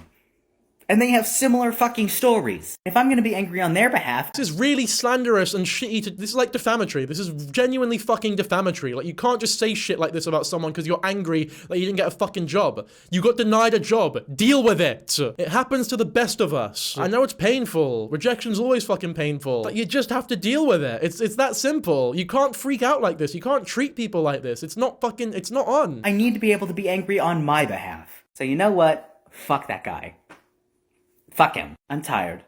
I'm angry, and I deserve better. And in 2025, I'm gonna fucking get it. Because I, Tyler Salona, am Tyler Catastrophe. And that's way fucking cooler, even without the alliteration. Anyway, feel free to go check out all the other cool things I make. There's a lot of them. I'm gonna go eat some grapes or some shit. Okay, love you, bye. There's literally 4 different kinds of paint on this thing. It's amazing. Actually, fuck Stuart Semple. This guy sucks. He fucking sucks. He really does suck. This is why I deem another video on him necessary, by the way, because we really, really only scratched the surface. Fittingly though, he does have a take on parasociality as a whole, so I'm interested to hear what he has to say about this, and if he criticizes it rather, not being able to notice the blaring irony of him, of all people, criticizing anything to do with anything parasocial. Or maybe he says that it's over-exaggerated and that being parasocial is actually a fucking great thing. Who knows? Let's see. This is disgustingly parasocial. Do you know what parasocial means? Do you? Because having a crush on someone is not inherently parasocial. Convincing myself that he also has a crush on me and that he wants to marry me, that would be parasocial. Because I don't fucking know the guy. And that's not what I fucking said. Accidentally called this man adorable, and I nearly bit off my tongue. Because I've been crushing on this guy for clearly too fucking long, and I used to be an attractive woman, alright? Flirting with men, not hard. And here I am, standing right in front of him, channeling See You Again by Hannah fucking Montana, looking everywhere but at him because he's working and I wear my heart on my fucking face, and he makes one tiny little silly mistake, hits the wrong button, it's fine. And he says something along the lines of, oh, I'm so sorry, I'm stupid. And what comes out of my fucking mouth? You're adorable. It's fine. And this happened like a week ago. I've been thinking about this for days. Who allowed this? This man looked at me like he wanted me to look at him, and This man looked at me like he wanted me to look at him. It's like, no, you are, this is parasocial. I do agree with him that parasocial is very much an overused word on the internet. And I think that most people, when they use the word parasocial, are drastically misusing and abusing the word and making it mean fucking nothing. Like, no one really knows what parasocial means nowadays, in my opinion. But that's another reason why I find Tyler so interesting, because the word parasocial, for once in my fucking lifetime, can be fittingly used for someone. I have no arguments with anyone who wants to coin Tyler Catastrophe as parasocial at all. Like, if there was a picture in the dictionary for parasocial, it would be a picture of Tyler Catastrophe. I've got some shit on this channel before for like for dismissing empaths and the word empathy. I don't think people know what empathy means either though, because the two are very conflated. Like the two are constantly confused for each other. Let's say an influencer that you enjoy watching has a child, which is a very joyful moment in everyone's life, ideally, right? That's how it's meant to be. And you watch a video of them talking about the kid and they're so happy, they're cheesing ear to ear, and by proxy, you're seeing them happy, you're seeing them laugh, a smile appears on your face. And it's not even conscious, you're smiling because seeing other people happy makes you happy. That's empathy. But a lot of people will coin that as parasocial, like, fucking hell, you're so invested in this guy that, like, what, you're happy because something good happened to them? Worry about yourself. It's like, no, we're human beings. That is what empathy is. Empathy is a part of everyone. It's just everyone has different levels of it, supposedly, right? I think empaths are bullshit because empath implies that you are literally able to feel the feelings of other people, which is actually impossible. If you're claiming to be an empath, then there probably is some parasocial nature within you. Like, it's not a scientifically backed up term or a real thing recognized by any psychological institution whatsoever. If you want to use empath in place of having just like very high levels of empathy but not directly feeling the feelings themselves, I still think that's a bit iffy because it's very hard to determine how much high where your empathy levels are in comparison to other people. Virtually impossible. I said very hard, but I do think it is virtually impossible. But if you want to use it that way, that's a little more acceptable, I guess, but that also isn't really the definition of empath from what I understand, or at least it's not the definition that a lot of people claim it to be. But either way, he's right about having a crush. But like, this is the thing, I agree with him when he says that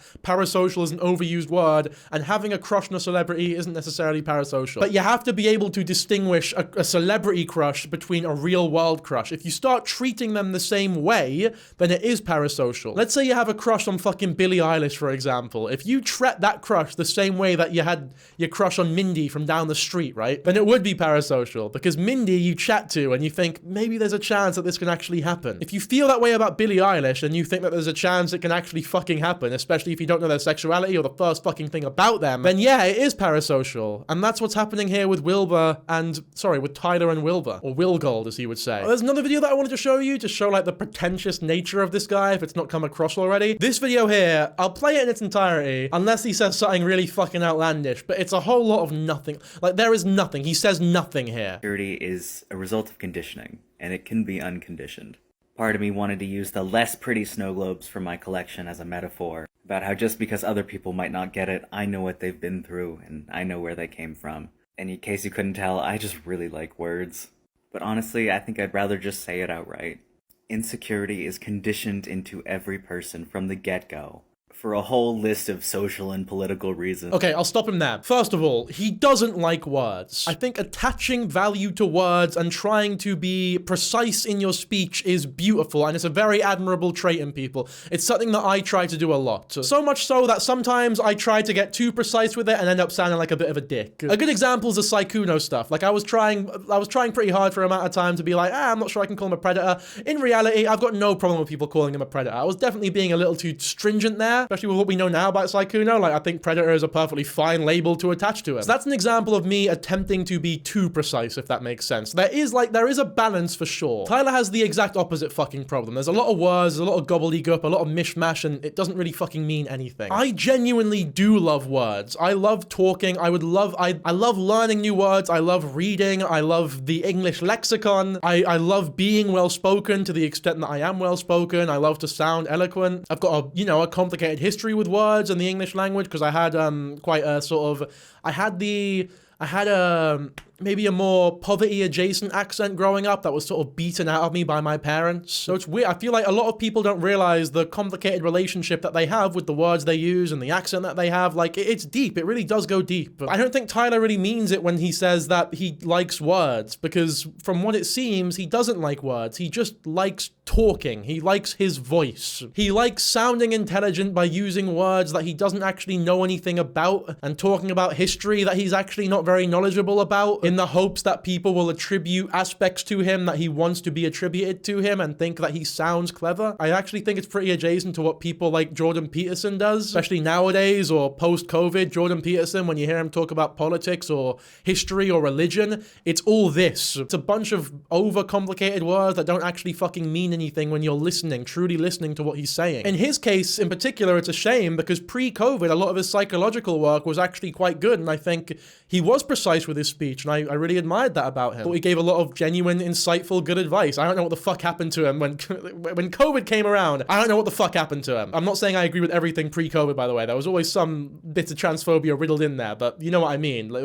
he was definitely a lot more bearable before COVID. Again, we side tangent there. I'm trying to talk about the precision of speech here and how, like, different examples, I guess. A good example of what Tyler's doing that I hate is people are conditioned to be insecure from the moment that they're born. That's an interesting statement. It's an interesting thesis. I would love to hear more about it. And if you do appreciate words, and you do appreciate talking, and you do appreciate education, you would explain what you mean by that, because it is genuinely interesting, and people who are non-judgmental and, curious by nature, which I am, would love to hear what you mean by that. Like, if this video was about justifying that statement, I would love that. I would genuinely like to hear his opinions on that statement and why he thinks and believes what he is saying. However, he just sort of resorts to people are conditioned to be insecure from the moment that they're born for reasons. And it's like, for someone who claims to be such a fucking wordsmith, you're copping out massively here. Like, it's very obvious that you just don't have the vocal fluency or capability to explain what you mean, because you probably don't even know what the fuck you mean yourself. I'll replay it again so you know what I mean. He literally says, for a list of social and political reasons, and then doesn't elaborate at all. I think I'd rather just say it outright. Insecurity is conditioned into every person from the get-go, for a whole list of social and political reasons. But you don't have to keep it. It's difficult to put down, and even more difficult to walk away from.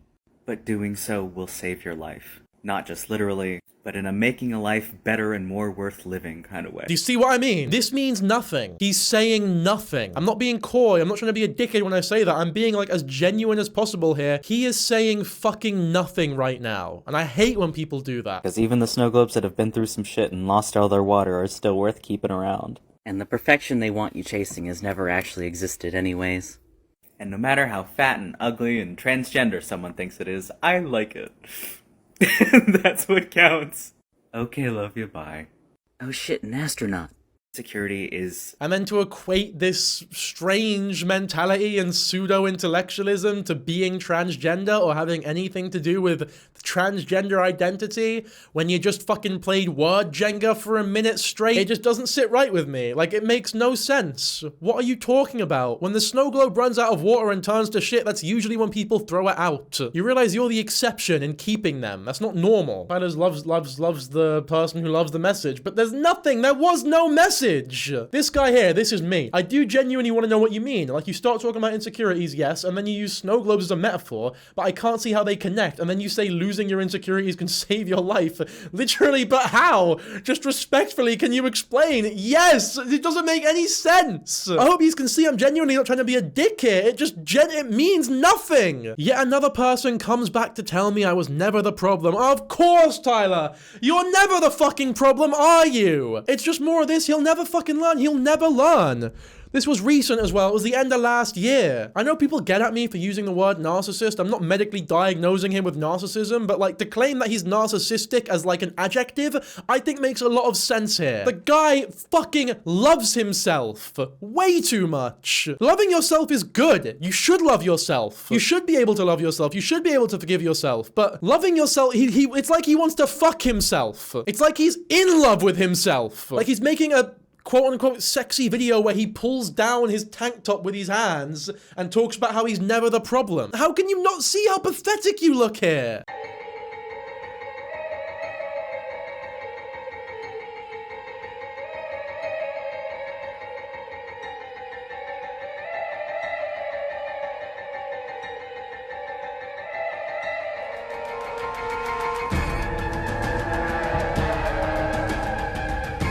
Just for the, we're replacing the copyrighted music. Naz replaced it with something that's fitting. I'm trusting you here, but he was singing, I'm still standing bigger than I ever did, but like a really slow toned down, over dramatic version. Like, quite frankly, ruins the original mix. Oh, this one's insane. Remember the jewelry prices that we looked at earlier? This guy has the fucking cheek to complain about other people's jewelry prices. Look at this. This necklace insulted my mother. This necklace told my best friend's ex to ask for another chance. This necklace called me a slur and meant that shit. This necklace just kinda sucks. And would you like to guess how much these moldy cheese cube monstrosities would cost?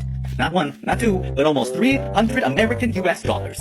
Oh, but this one was only 100. Thank fuck. Now listen, I know I am biased because I make shit like this, and it's fucking wonderful and I love it. But when I walked into that overpriced boutique full of cubic zirconia and gold-plated bullshit pretending to be the real thing, that frankly I could not afford to be in, and saw that jewelry, and it was subpar quality reject cube beads, and maybe 30 minutes of assembly time, it kinda pissed me off. That shit pissed me off so bad I resell my prices on the spot. Every time I think about it, I want to raise another one. Because listen, if these were being sold by a small business, or at the very least I knew that money would go to the person who actually made the damn thing, this would be a different conversation. My only critique would be, damn, you got a higher self-worth than I do. Maybe I should reevaluate. But that is not the case here. The real case is corporate greed and bullshit, and trying to scam tourists too. But I don't know. They're not even crystals and gemstones, they're just glass. They're just glass and they suck and I hate them. Even the earrings were $100. Who is buying this? If I didn't have a 400 order long waitlist and a movie deal in the spring, this would have sent me into a depression spiral. Again, more lying. There's no movie deal. There's no waitlist. You're lying. You're a liar. This is what I mean when I'm like, he just throws things out there to like humble brag or like, just by the way, I'm doing this amazing thing. Oh, by the way, I have this really cool job. By the way, I'm the best. By the way, I'm amazing. By the way, I'm related to Edgar. It's like, no, you're lying. Everything's a lie. He just lies whenever he's a fucking compulsive liar. Maybe that's too much of a psych term. He's a liar. He's definitely a liar. I'm not sure about compulsive, but he's a fucking liar. He rubbed the makeup off my neck that I was using to hide the stubble rash, I gave myself a shaving. What is this song? This is the band you're obsessed with. What are these lyrics? What's that even mean? When I want a blessing, I need someone like you. Give me a sec. I need to see if Lovejoy copyrighted the last video, because I don't know if I can play this song. No, Fall Out Boy copyrighted the last one, so I think we're good to go. It's just normal people things, just to lie here in silence, no way. Why does he go after every word? It's like, Jesus guy, man. Now the end is near. Come back and see me. We're seeing them on Saturday in Dallas. It's a fun time. I'm sorry, brother. I'm sorry. I need to see the fucking lyrics to this song. Because from what I heard, this is ridiculous. Normal people things. You rub the makeup off my neck that I was using to hide the stubble rash I gave myself while shaving. Yes, it's probably a razor thing, but honestly, it's harmless and I refuse to let the sensitive skin win. Lead singer Will was ridiculed online for his inability to shave well. It's okay though. We can actually listen to his original music. It's just as it's just as bad, but he starts crying to the lyrics of his own song in like a Stitch TikTok, and it is quite funny. Listen to me, know that you were born so far from home. Darling, you are just like me. Neither of us all were meant to be, but soon you'll know beyond these walls there's so much more to life worth fighting for. Know that there is nothing wrong with you, and the village knows it too. What are these lyrics? I wasn't listening. But did he say like born far from home or something? What's that mean? Listen to me. Listen to me. Right, fair enough. We got that, so I can do that. That lyric is fine. It's a bit demanding though. Like, what do you have to say? Who the fuck are you? Know that you were born so far from home. What does that mean? What does that mean? Being born far from home. All right, whatever. It's just fake deep, man. It's just like, there are scenarios where you can say you were born far from home and it can make sense, I guess. Because home is a feeling, not a place. I'm a big believer in that. And if you spend the developing years of your life feeling like shit, then like maybe metaphorically or figuratively you were born far from home. I like that actually. It's a good. But that's a Dankyjabo idea though. That's not what he's going for here. Or maybe it is. Maybe I'm not giving enough credit. Darling, you are just like me. Neither of us all were meant to be. This is the most generic fucking lyrics ever. Also, he rhymed me with me. Listen to me, you were born far from home. You're just like me. We weren't meant to be. What, man? Why are you crying at this, man? Soon you'll know beyond these walls there's so much more to life worth fighting for. Know that there is nothing wrong with you, and the village knows it too. Behind these walls there is more to life or something, and there's nothing wrong with you. Jesus Christ, I actually almost vomited. That's how fucking bad these lyrics were. I actually almost fucking vomited. I'm not even lying. I had to swallow my vomit. I've not done that in years. What's that even mean? Neither of us all, he said.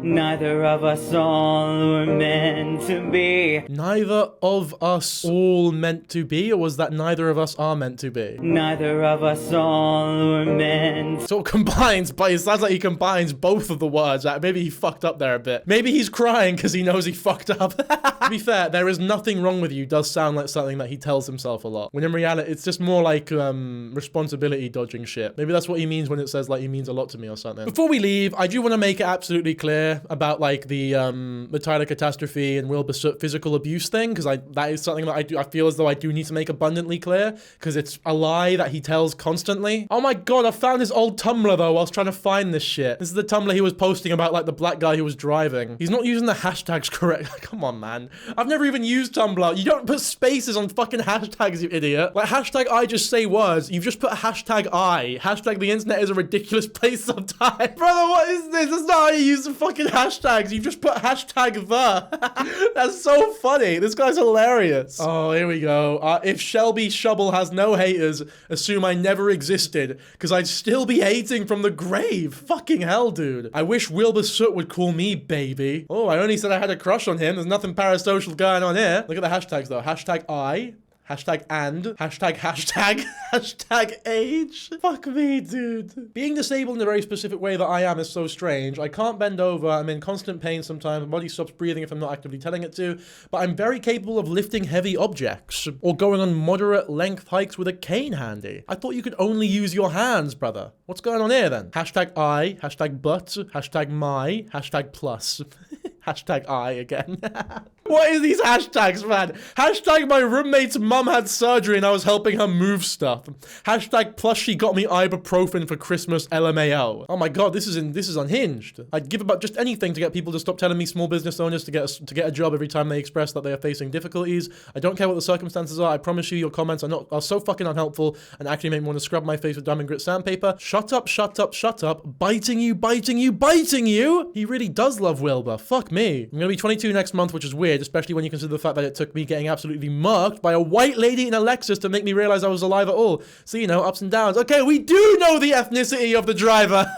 I was joking, but he actually felt it pertinent to tell us the fucking ethnicity of the driver. And gender, why not? That's so funny. When he gets hit by a white lady, he talks about it year after year about how fucking horrible it was. But when a black man hits him, it's all like, oh, I just feel so sorry for him, and he was so nice. Like, fair enough, he wasn't, like, horrifically injured by the black gentleman, supposedly. But surely as someone who's been in such a horrific accident, you'd have a bit more vitriol or a bit more, like, annoyance at it all. Like, if someone was driving so irresponsibly that if I didn't notice they were there, I would have got fucking murked. I wouldn't be as forgiving as he was, but maybe I just hate black people. You know, I've got a lot to learn. I've got a lot to learn from morally virtuous, I don't see color fucking Tyler Catastrophe, eh? Can I be honest now? I can't stand Shovel, like in general, not a fan. Hashtag I just say words, hashtag hater hours, hashtag I don't like her, hashtag not one bit. To be fair, he's right, it wasn't one bit. It was enough bits to make it physically abusive. He was definitely bit more than once. He's right about that. Hashtag her vibes are rancid, hashtag always have been. Cancel culture is bullshit. And I'm not talking about holding people accountable for their awful actions, because obviously we should be doing that. I'm talking about how many people are training their audiences to be internet attack dogs, which is not cool. And right now, it's really hard to be on the internet. Feels like every other day we're getting someone who's secretly a terrible person. But I'm starting to realize that a lot of people don't know the difference between fucking up and abusing people. And as someone who has been abused,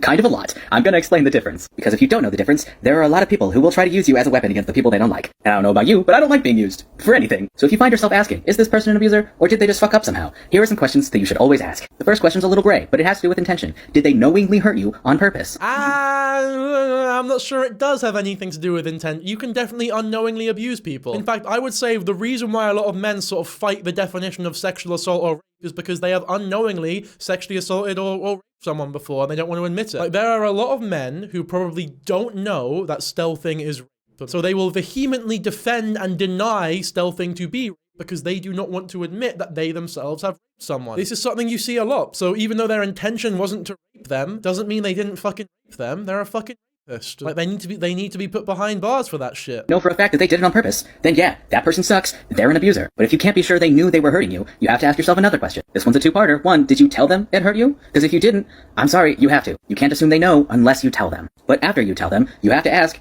how did they respond to you telling them? Did they get angry? Did they blame you? Did they hurt you more? Did they try to shut you up somehow? Then yeah, unfortunately, probably an abuser. I don't know, man. It's not as though he's making horrible points all in all, but because you know what he's referring to, it's bullshit. You don't accidentally bite someone consistently over and over and over again when they are explicitly telling you not to do so badly that they fucking bleed. Like, when they're bleeding, they don't need to tell you that it hurts or to stop. It should just be obvious. Did they find out that they hurt you and apologize? Did they validate your feelings? Did they promise to change? Did they make genuine efforts to better themselves towards you and people around them? Because in that case, they're probably just someone who fucked up. And I'm not giving you this information because I think that someone specific deserves to be absolved of all crimes or something. I'm giving you this information because as someone who has been abused more times than I'd like to tell you about, I still believe that everyone deserves a chance to be forgiven. And with all the time and energy we spend hoping people in our lives will change, you cannot hope for that without allowing them to change when they realize they've fucked up. And if you want people to be better, you have to let them try to be. And unfortunately, the elephant in many of these discussions is that it's really easy to lie. And also, it's really easy for someone to vastly exaggerate when they're mad at someone. That's just humans at this point. So if someone you don't know on the internet is telling you something about someone else you don't know on the internet, please just take a step back, take a deep breath, ask yourself some questions. Because chances are, you don't have all the information. And it's okay to wait to form an opinion until you do have more information. I know no one tells you this very often, but making a snap judgment immediately is dangerous for a lot of people. So don't be an internet attack dog for people you don't know. Especially if you're a teenager. I promise you're gonna regret that later. He's correct. No, he is right. The only issue is that we do have information, and the information that we have points to every single bit of info points towards Wilbur Soot physically abusing Shelby. It wasn't physical abuse that was so bad and debilitating to a point where he doesn't deserve to have a job or live a normal life afterwards. It wasn't debilitating to a point where you need to feel bad if you're still a fan of him or enjoy his music. Like, that's totally fine. You can like him all you want. I'm not going to judge you for it as long as you're not a fucking creep like this guy is. But it's very healthy to acknowledge, if you are someone who is a fan of Wilbur Soot or is able to look past the abuse, that he was physically abusive. It's not good to deny that he physically abused anyone when he very much did physically abuse Shelby. I'm not saying every accusation that Shelby made was true. It's 2 videos, 2 people going after each other. There's not a lot of evidence. End of the day, we weren't there. We don't know the situation. We don't know the relationship. We can't verify fucking anything, really. Except the biting, which we can verify. Because he himself has admitted to it. It was an accusation that was made, and everyone who was friends and around him has also said that he has this weird biting fixation. All roads point towards Wilbur Soot physically abusing Shelby via biting. And controversial opinion here, abuse is bad and you're allowed to be held accountable for it, and people can criticize you for it. I want to find the video of him explicitly defending Wilbur. Fuck's sake, I need to find the original video. I don't care about your fucking follow-up. Is this it? Oh no, don't tell me it's muted. Fuck's sake, it's muted! Why am I so angry? I've gotten so into this. Jesus fuck. So you know what it is? I think I did talk about this in my first video, but I didn't bring Shelby up or bring her video up, so let's actually check on my actual video, eh? But it's me doing a silly little audition in my bathroom for a band that probably doesn't even want a second vocalist. No, there's no probably. Yo, there even was a probably. Dankyjabo, shut the fuck up. Let him talk. Right direction is kind of my thing. And full disclosure for people who don't know, the lead singer of that band does have abuse allegations. However, one, the person making those accusations has a history of making false allegations. Do we not remember Parker? 2, the allegations she made were him having a messy house, her paying for her own flights, and biting that she fully consented to. 3, she made those allegations in a live stream, getting paid the longer she talked, and I'm pretty sure the VOD was also uploaded to YouTube. And as a victim myself, that just doesn't sit right with me. And 4, the backlash. It doesn't matter if you're a victim. Just because you're a victim, it doesn't mean that you're allowed to dictate how every other victim chooses to share their story. I fucking hate when people try using their victimhood as a way to denounce other people's victim status, if that makes sense. And look, hey, it's a good point. It's a good point by this man over here. I like this guy. And he's fucking jacked as well. Look at him. I don't know, from the moment I heard his voice, I don't want to say it, a bit parasocial, but I think I've got a crush on this guy, man. Just the way that he's looking at me, the way that he wants me to look at him, or whatever the fuck Tyler said, I don't fucking know. But anyway, Tyler says that the biting was fully consensual and that she consented to it and that she was making money off the VOD and the live stream was monetized. First of all, I don't give a fuck if the live stream was monetized or if she made money off the VOD. I don't care. I've talked about things that are personal to me on live before and then posted those to YouTube and made money off of it. Doesn't make those things any less personal to me or any less real. But most importantly, I don't know where he gets the idea that the biting was consensual. Like that is never mentioned anywhere in Shelby's original video. Oh, Shubble, not Shelby. My bad. I've been misnaming her the whole time. Shubble. Oh wait, no, it is Shelby. Shelby, Shubble, I guess it's interchangeable. But, yeah, I'll play the biting segment of this video. I'm not going to play the whole thing, but I would recommend it if you want, like, a more detailed analysis of what the allegations were. But at the time, I thought he cared about not hurting me. But in reality, it's like, why are you biting so hard? And why do you have to bite so hard? And it shouldn't be that hard of a problem to stop. That shouldn't be that hard. And he disguised it as this really quirky part of our relationship and was so comfortable sharing it with his friends to the point that he would do it in front of them. He thought it was this really funny story to tell and a good bit to take my arm and bite me in front of everybody until I literally shout in pain. And then I have to laugh it off because I'm so embarrassed and I don't want to cause a scene in front of all of our friends. And I'm sure everyone was a little bit uncomfortable, but as long as I was saying that it was fine, nobody really felt like they needed to be concerned, and that's not anybody's fault. So it's not even physical, it's not even just physical abuse. Like, that's mentally draining as well, because it makes her feel like a fucking mug. I was lying. I was lying, and it wasn't fine, because I would go home later, and I'd tell him how uncomfortable I was, how much I didn't like being hurt all the time. And I needed him to really stop biting so hard. Remember what Tyler said about, like, you have to tell them you're not okay with it and then see what they respond with. If they're apologetic and don't do it again, it's not abuse. I'm sure, based on what he said, in all confidence, that's exactly what's going to happen here. I didn't like it, and I tried telling him over and over again because he wasn't actually trying at all to not hurt me. But he said he would try at first. And then he started saying things like, it was my pain tolerance that was too low, or I'm exaggerating. Whoa, hang on. That's not what Tyler Catastrophe said happened, so something must be going wrong here. You know, I don't mean to pry too much, but I think Tyler Catastrophe knows a bit more about this relationship than you do, Shelby. Who are you to talk about what happened in this relationship between you and Wilver? I think Tyler Catastrophe, he knows a little more than you. Like, come on, show some class and listen to the fucking oracle. How much it actually hurts. He's not even biting that hard. I'm being dramatic. But his biting escalated to a point where I was covered in bruises all over my arms. And they hurt, and he would poke at them for fun. I'm confused. Where's the part where she says that this was consensual? And I'm waiting for that bit. I thought, you know, it's coming. Any second now, it's coming, I'm sure. And he even felt so comfortable showing off my bruises that he had caused to our friends because he would bite me so hard by accident. By accident, he would even joke that it looked like he abused me. And eventually he did acknowledge how bad it looked that I was covered in bruises all the time. So he stopped biting my arms as often, and he started biting my legs instead.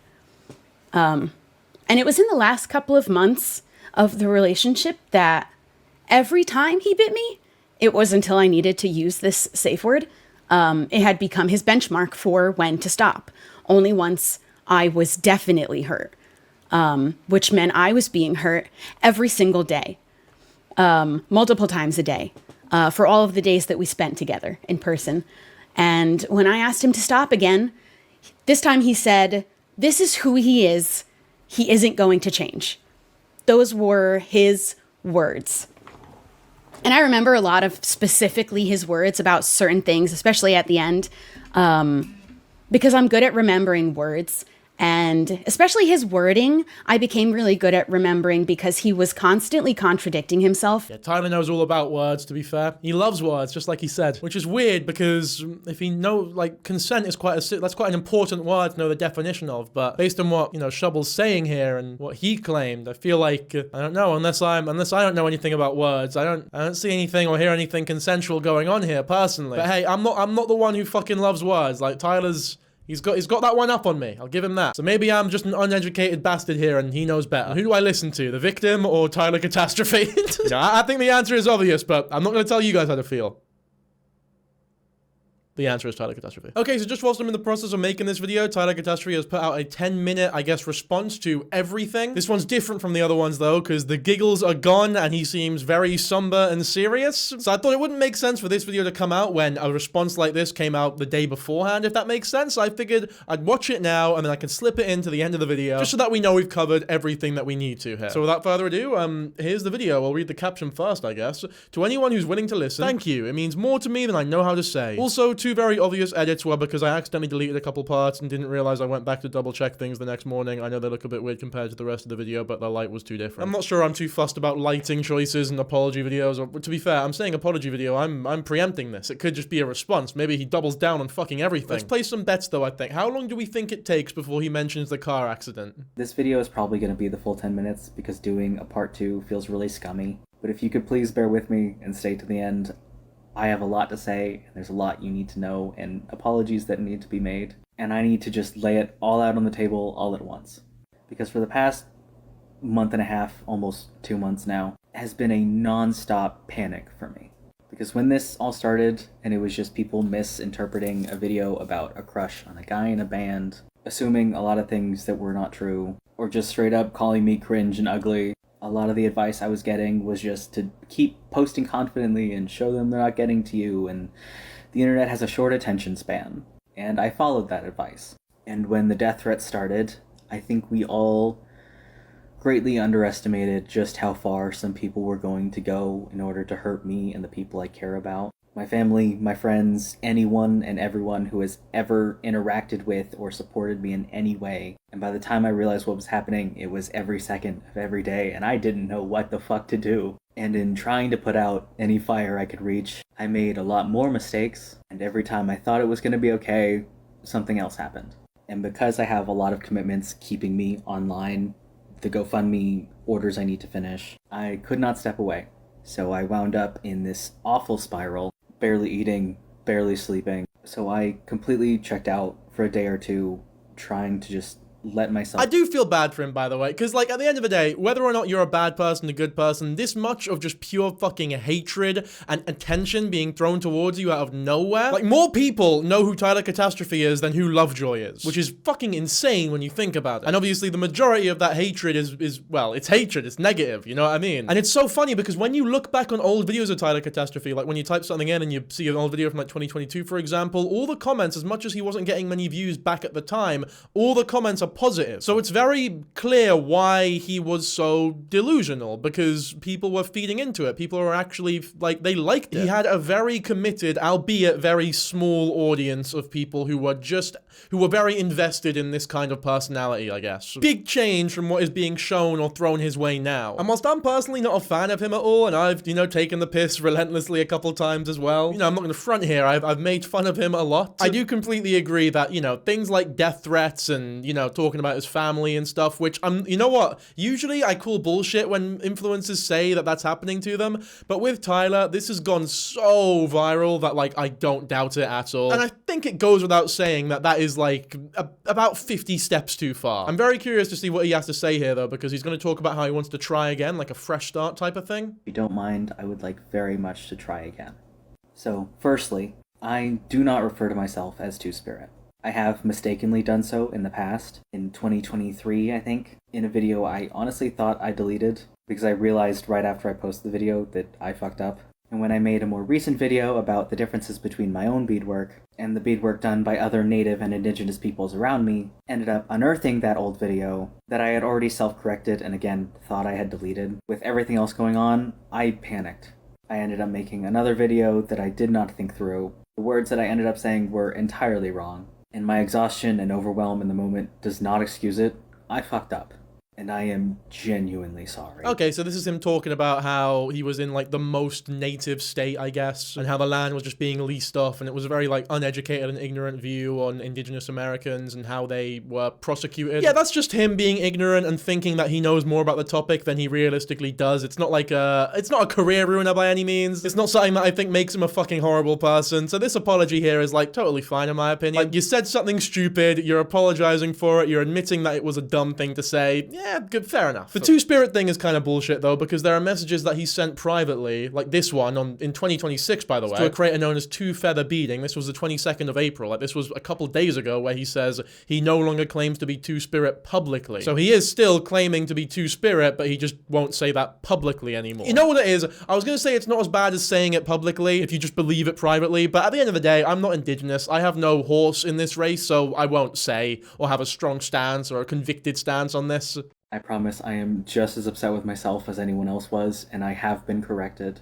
But I knew that I could not address it until I had dealt with more of the mental stuff. I promise the delay was not me trying to avoid accountability, it was just me trying to avoid another mistake.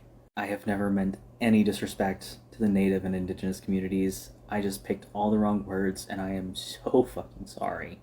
My second point, when it comes to the Wilbur and Shovel situation, firstly, please understand that there is really no good way to say any of what needs to be said. There is no chance he apologizes for the Wilbur Shovel shit, by the way. He might say something along the lines of, oh, I shouldn't have even talked about it or anything, but there is no way he, like, backtracks on anything that he said about Shovel.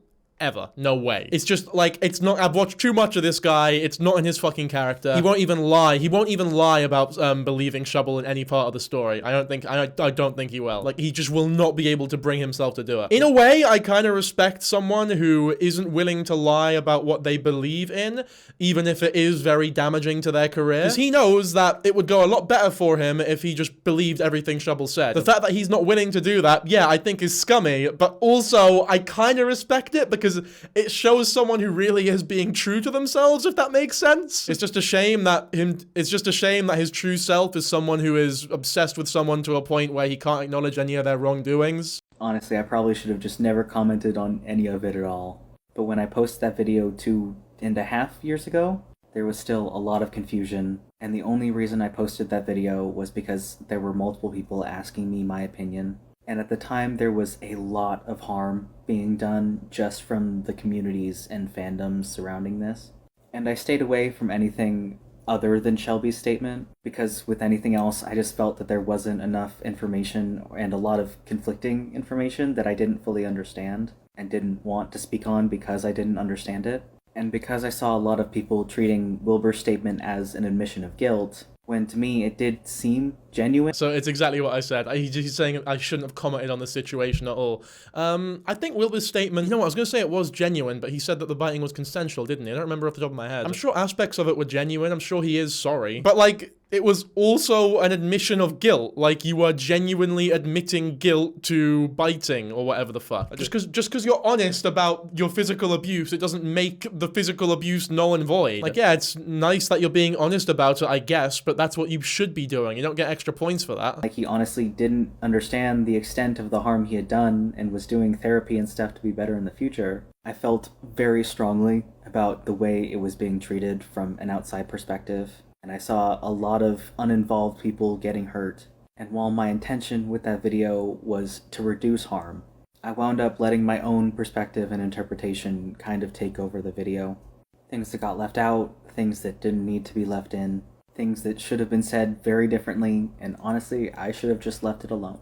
Because a lot of the people I was dealing with at the time were people who Thing is, this does not look anywhere near as genuine when you look at the Tumblr post that we looked at earlier, where he straight up just says he's the biggest Shelby hater. If Shelby has no fans, then he'd be dead or something. Or if Shelby has no haters, then he'd be dead or something along those lines. Talks about everything about Shelby. She's a chronic liar. She's lied in the past. It was consensual, and he fucking hates her. He's a fucking hater. He literally said it. He's like, I hate Shelby. Like, everything about her I hate. It just sort of deads this a little bit, because that is like, that's genuinely quite mean and vindictive, you know what I mean? Especially to say about a girl who was coming out about, you know, the physical abuse that they had to endure at the hands of Wilbur, who admitted to putting her through said physical abuse.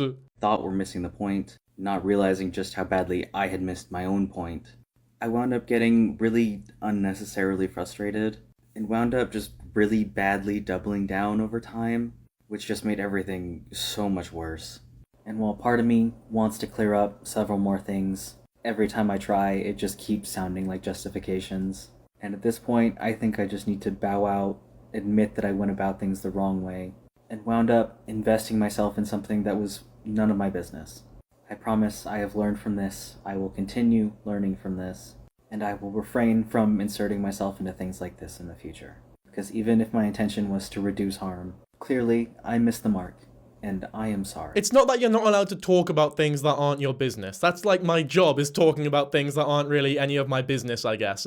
It just helps when you don't have such a biased fucking opinion about it. Like, I wouldn't make a video, like, I probably wouldn't make a video on... If I was like best friends with a YouTuber or something and they got into a situation, I might not end up making a video on it because I have a horse in that race. And if I were to make a video, I would have to make it very clear that there are potential biases that I may have. Except it's different here though, because it's not as though Tyler Catastrophe was friends with Wilbur at any point. It's just someone that he was a huge fan of and fucking was in love with. I say is in love with. So what the alternative be? Like, if I made a video on a YouTuber that I was a fan of, I guess. Yeah, okay, I probably would say it is best to stick to your own lane and not talk about other people's business when you simply being a fan of someone means that you are so fucking biased that covering the story fairly is essentially impossible. Like, this guy is so obsessed parasocially with Wilbur that he is unable to acknowledge that he went wrong at any point during that relationship. And when you're that unable to talk about serious topics, yeah, you probably shouldn't be doing it when you have as large of a platform as Tyler does. If you're a fan of the people that you're talking about at all. Like, if you're completely uninvolved, then I guess maybe have a crack at it, but for something like that, definitely not. I will do better. And third, in regards to Stuart Semple and Culture Hustle, there is a lot I want to say. Oh fuck, okay, I'm so excited for this, by the way. I'm so fucking excited. And I'm not entirely sure how to say it. But first, let me just start out by saying that I am a very intense, optimistic, positive, happy person, and I have a tendency to take very bold step. You didn't sound very optimistic and happy and amazing when you made videos. Fuck Stuart Semple! He fucked me over! I would never be someone's assistant. I had to go over to his stupid, puny little assistant who finally put the bricks down on me and told me that to fuck off, essentially. You know, ruining my life, making me go homeless. Fuck that guy! It's like, where's the optimism? Where's the love, man? Where's the joy? Optimistic, positive, happy person. And I have a tendency to take very bold steps with my career that a lot of people wouldn't. And while a lot of things are much more obvious in hindsight, and present day me definitely would have taken silence as a much more direct answer. But at the time, I was very excited. And because I knew there were multiple things keeping him from responding. His account was banned from DMs for a couple weeks. He had launches and events and other things keeping him. Thing is, if you're aware of how bold the steps you're taking with your career are, because I can actually relate to him in that respect. Like, I am also someone who took very bold steps career-wise. There were some moments where it just didn't end up working out for me, but I, you know, kept plugging about, and now I've got this channel, and it's fucking amazing. Like, it's a dream come true, genuinely. But I didn't half get here without taking a lot of risks. But I knew they were risks at the time, and like, the risk of risks is that they don't work sometimes. And you have to acknowledge the risk to reward factor when you take risks. Like, let's say you're very poor, you're working a job at the pub or something, but you want to be a singer. You could take a risk and quit your fucking day job when you're 2 months late on your rent, and then do a couple of open mics and just hope that some big manager is there to watch you do it, right? That would be a risk. That would be a bold career move. Much like Tyler putting all of his eggs in the basket of working with Stuart Semple based on fucking nothing is a bold career move. But when the risk is that high and the reward is so low and the chances of the reward are so low, it's not bold anymore, it's fucking stupid. Like, I don't like attaching virtuous words like bold or ambitious to situations or plans that are just bound to go wrong, because that almost encourages it, right? I don't want to glamorize people to quit their day job when their hobby hasn't popped off yet. It's a very fucking stupid thing to do. Unfortunately, it's becoming something that's very normalized in today's society as well. Everyone talks shit about college and university. Nah, just employ yourself. Become an independent person. When it's like, no man, college is great. University is great. Fucking do it. Especially if you're not certain what you want to do in life yet and you don't have, you know, a set of skills that you're confident enough in to where you can work on shit. My thing has always been, like, if you are questioning whether or not you should go to university, then go to fucking university. People who don't need university aren't questioning at all. Like, they're already working on things that, for them, there's like utmost confidence they don't need to go there at all. But yeah, man, I just don't like the words bold and ambitious for something like this, because foolish and naive work a lot better, unfortunately, in my opinion. I assumed he was busy, I assumed he wasn't getting the messages, or even that he just wasn't seeing them. And so I made a bunch of preparations because I wanted to be ready when he eventually got back to me. I worked really hard to be prepared because I really wanted it to happen. But as time passed, and it became more and more clear that he just wasn't going to talk to me about it anymore, and I ended up having to talk to other people in the studio just to try and understand what was going on, I felt really hurt and really stupid. And I did not talk about it for a long time, except in private conversations to people who were directly involved, because I did not want to blame him. I have looked up to Stuart for over half my life. Meeting him was amazing. Just being in the studio and having any opportunity at all was an honor for me. And eventually all of those hurt feelings and confusion turned really angry and bitter. And because anger is something I tend to avoid, because I really don't like being angry, I wound up venting on the internet, thinking I would just delete the videos in a week after I'd moved on. Clearly, that did not happen, and I wound up making a long-term problem out of very short-term feelings. And while I have done a lot of personal healing, and I'm not as angry as I used to be, and even on the days where I do end up angry again, it's definitely just at myself, I wound up blaming Stuart for a lot of things that were entirely on me, and the consequences of that have all happened at the worst possible time. And now it's a lot bigger than any of it should have been. And I don't know how to properly apologize for it. It's like I half appreciate this. Half of me is like, you know what? Fair enough. You're acknowledging where you went wrong. You're saying you felt stupid, and because you feel so dumb and embarrassed, there's not really any way for you to get that out but being angry and blaming someone who isn't you because you feel that dumb. I think that's a really important admission there, and I think it is genuine, and I appreciate that. Because sometimes when you know you have fucked up, it's just so hard to accept, and you've not really processed these emotions before, you just get fucking angry and start blaming the world. And I think being able to admit that is actually quite admirable. But also, the way you apologize is by, you just have to say it. Like, you have to say, it was not on him at all. I massively over-exaggerated how sure he was when he said that I would get this job. I lied about being offered a job. He did not make me homeless, that was all me. Like, he's being a bit too vague about it all, and it makes me question just how much of what he's saying he genuinely believes, or if deep down he still thinks that Stuart Semple fucked him over there. It is on me, and I am sorry. And if I could go back and fix it, I 100% would. But it was a lesson learned, and sometimes that's all you get.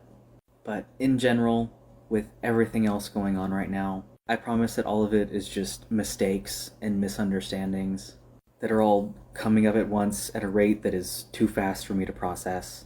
And in trying to protect people that did not deserve to be feeling the consequences of my actions, I wound up abandoning myself, putting on a brave face, hoping that pretending it wasn't affecting me would mean that it didn't, and just really fucking missed the mark. Because the truth is, I did not handle any of this well. Not mentally, not emotionally, definitely not publicly. And in trying to avoid more damage, I wound up avoiding accountability. And I am sincerely sorry that I did not realize that sooner. So, to everyone who's been just trying to hold me accountable, thank you. With everything else that was happening, most of the very valid criticisms got buried, and it all just got very away from me very quickly. So again, thank you. And while I know that there's really no one doing any of this, my platforms are usually a pretty positive place. It's always just been a bunch of artists supporting each other. Real quick, I don't mean to be like go off topic here, but why does it keep slowly zooming in like a Family Guy episode? Is he moving the camera consciously closer? Is he like editing it in post? Is it doing this automatically? I don't understand. Like I feel like I'm going in, like this is odd. This is really uncomfortable actually. I'm gonna step away for a few days to just be with my family and sort out some more personal things. Hopefully, eventually, it can be that again. But for now, thank you again. And I promise I will always be the person who is open to learning and doing better in the future. And I am incredibly sorry that I allowed myself to lose sight of that. I hope that life is kind to you. Okay, love you, bye. Okay, I think it was like a fine video. It's very difficult to tell whether people are being genuinely apologetic, if they genuinely feel bad, or if they're just, you know, annoyed that their career has gone the way that it has. You know, I always hate when people are so quick to point out, like, really confidently, he's not actually sorry. It's very obvious that he's just faking all this emotion. Nah, he doesn't actually feel bad about anything. This is just damage control. It's like, we're not fucking psychologists, and even if we were, like, we're not in his fucking head. Like, being able to distinguish sadness and sorrow because your career is over from sadness and sorrow because you are genuinely sorrowful for what you have done is virtually fucking impossible. Like, looking at this video, it's possible that this is all damage control and that he didn't want to address the really hard things to address, like the Tumblr comments or the sly bits of racism, for example. It's possible, I'm not throwing that off the table, but it is also possible that he has genuinely taken a lot of the valid critiques into question and is trying to work on himself and genuinely does feel bad for a lot of the shit he's done. And because I'm not him, I don't know. However, the best way to find out whether or not what he's saying here is true and in good faith is, I guess, just to wait and let time tell the story, because the best way of acting upon an apology is to change your actions. Actions speak louder than words. It's something that everyone knows and everyone is constantly told, but not everyone really understands, in my opinion. But of course, I wish him well. Like, I'm not gonna wish that his career goes badly. I'm not gonna wish that, like, he goes fucking poor or that, I don't know, or that his fucking mental health is horrible because of all the comments and that. I'm not gonna wish hate upon him. So yeah, all the best, really. All right, back to me from like a day or two ago. And with that, I think that's a pretty good place to end the video. So hopefully you all enjoyed. This was a little longer than I thought it would be, but there is just so much about Tyler Catastrophe that I wanted to talk about. I'm sure there's so much more as well. So if you're interested at all, then give me a shout. I've been loving YouTube recently. I've been doing it more often and like uploading more than I ever have in my whole life or ever even dreamed of. I'm uploading like 3 times a day, if you count, you know, this channel and the Shepherd Boy channel as well. I've been live streaming a lot as well. That's been a whole lot of fun. So I can't thank you guys enough for all the support support you've been showing me. It's been genuinely fucking amazing. This job is a dream come true. I don't let you guys know how much I appreciate it enough. So thank you all so much, man. And I'll catch you on the next one.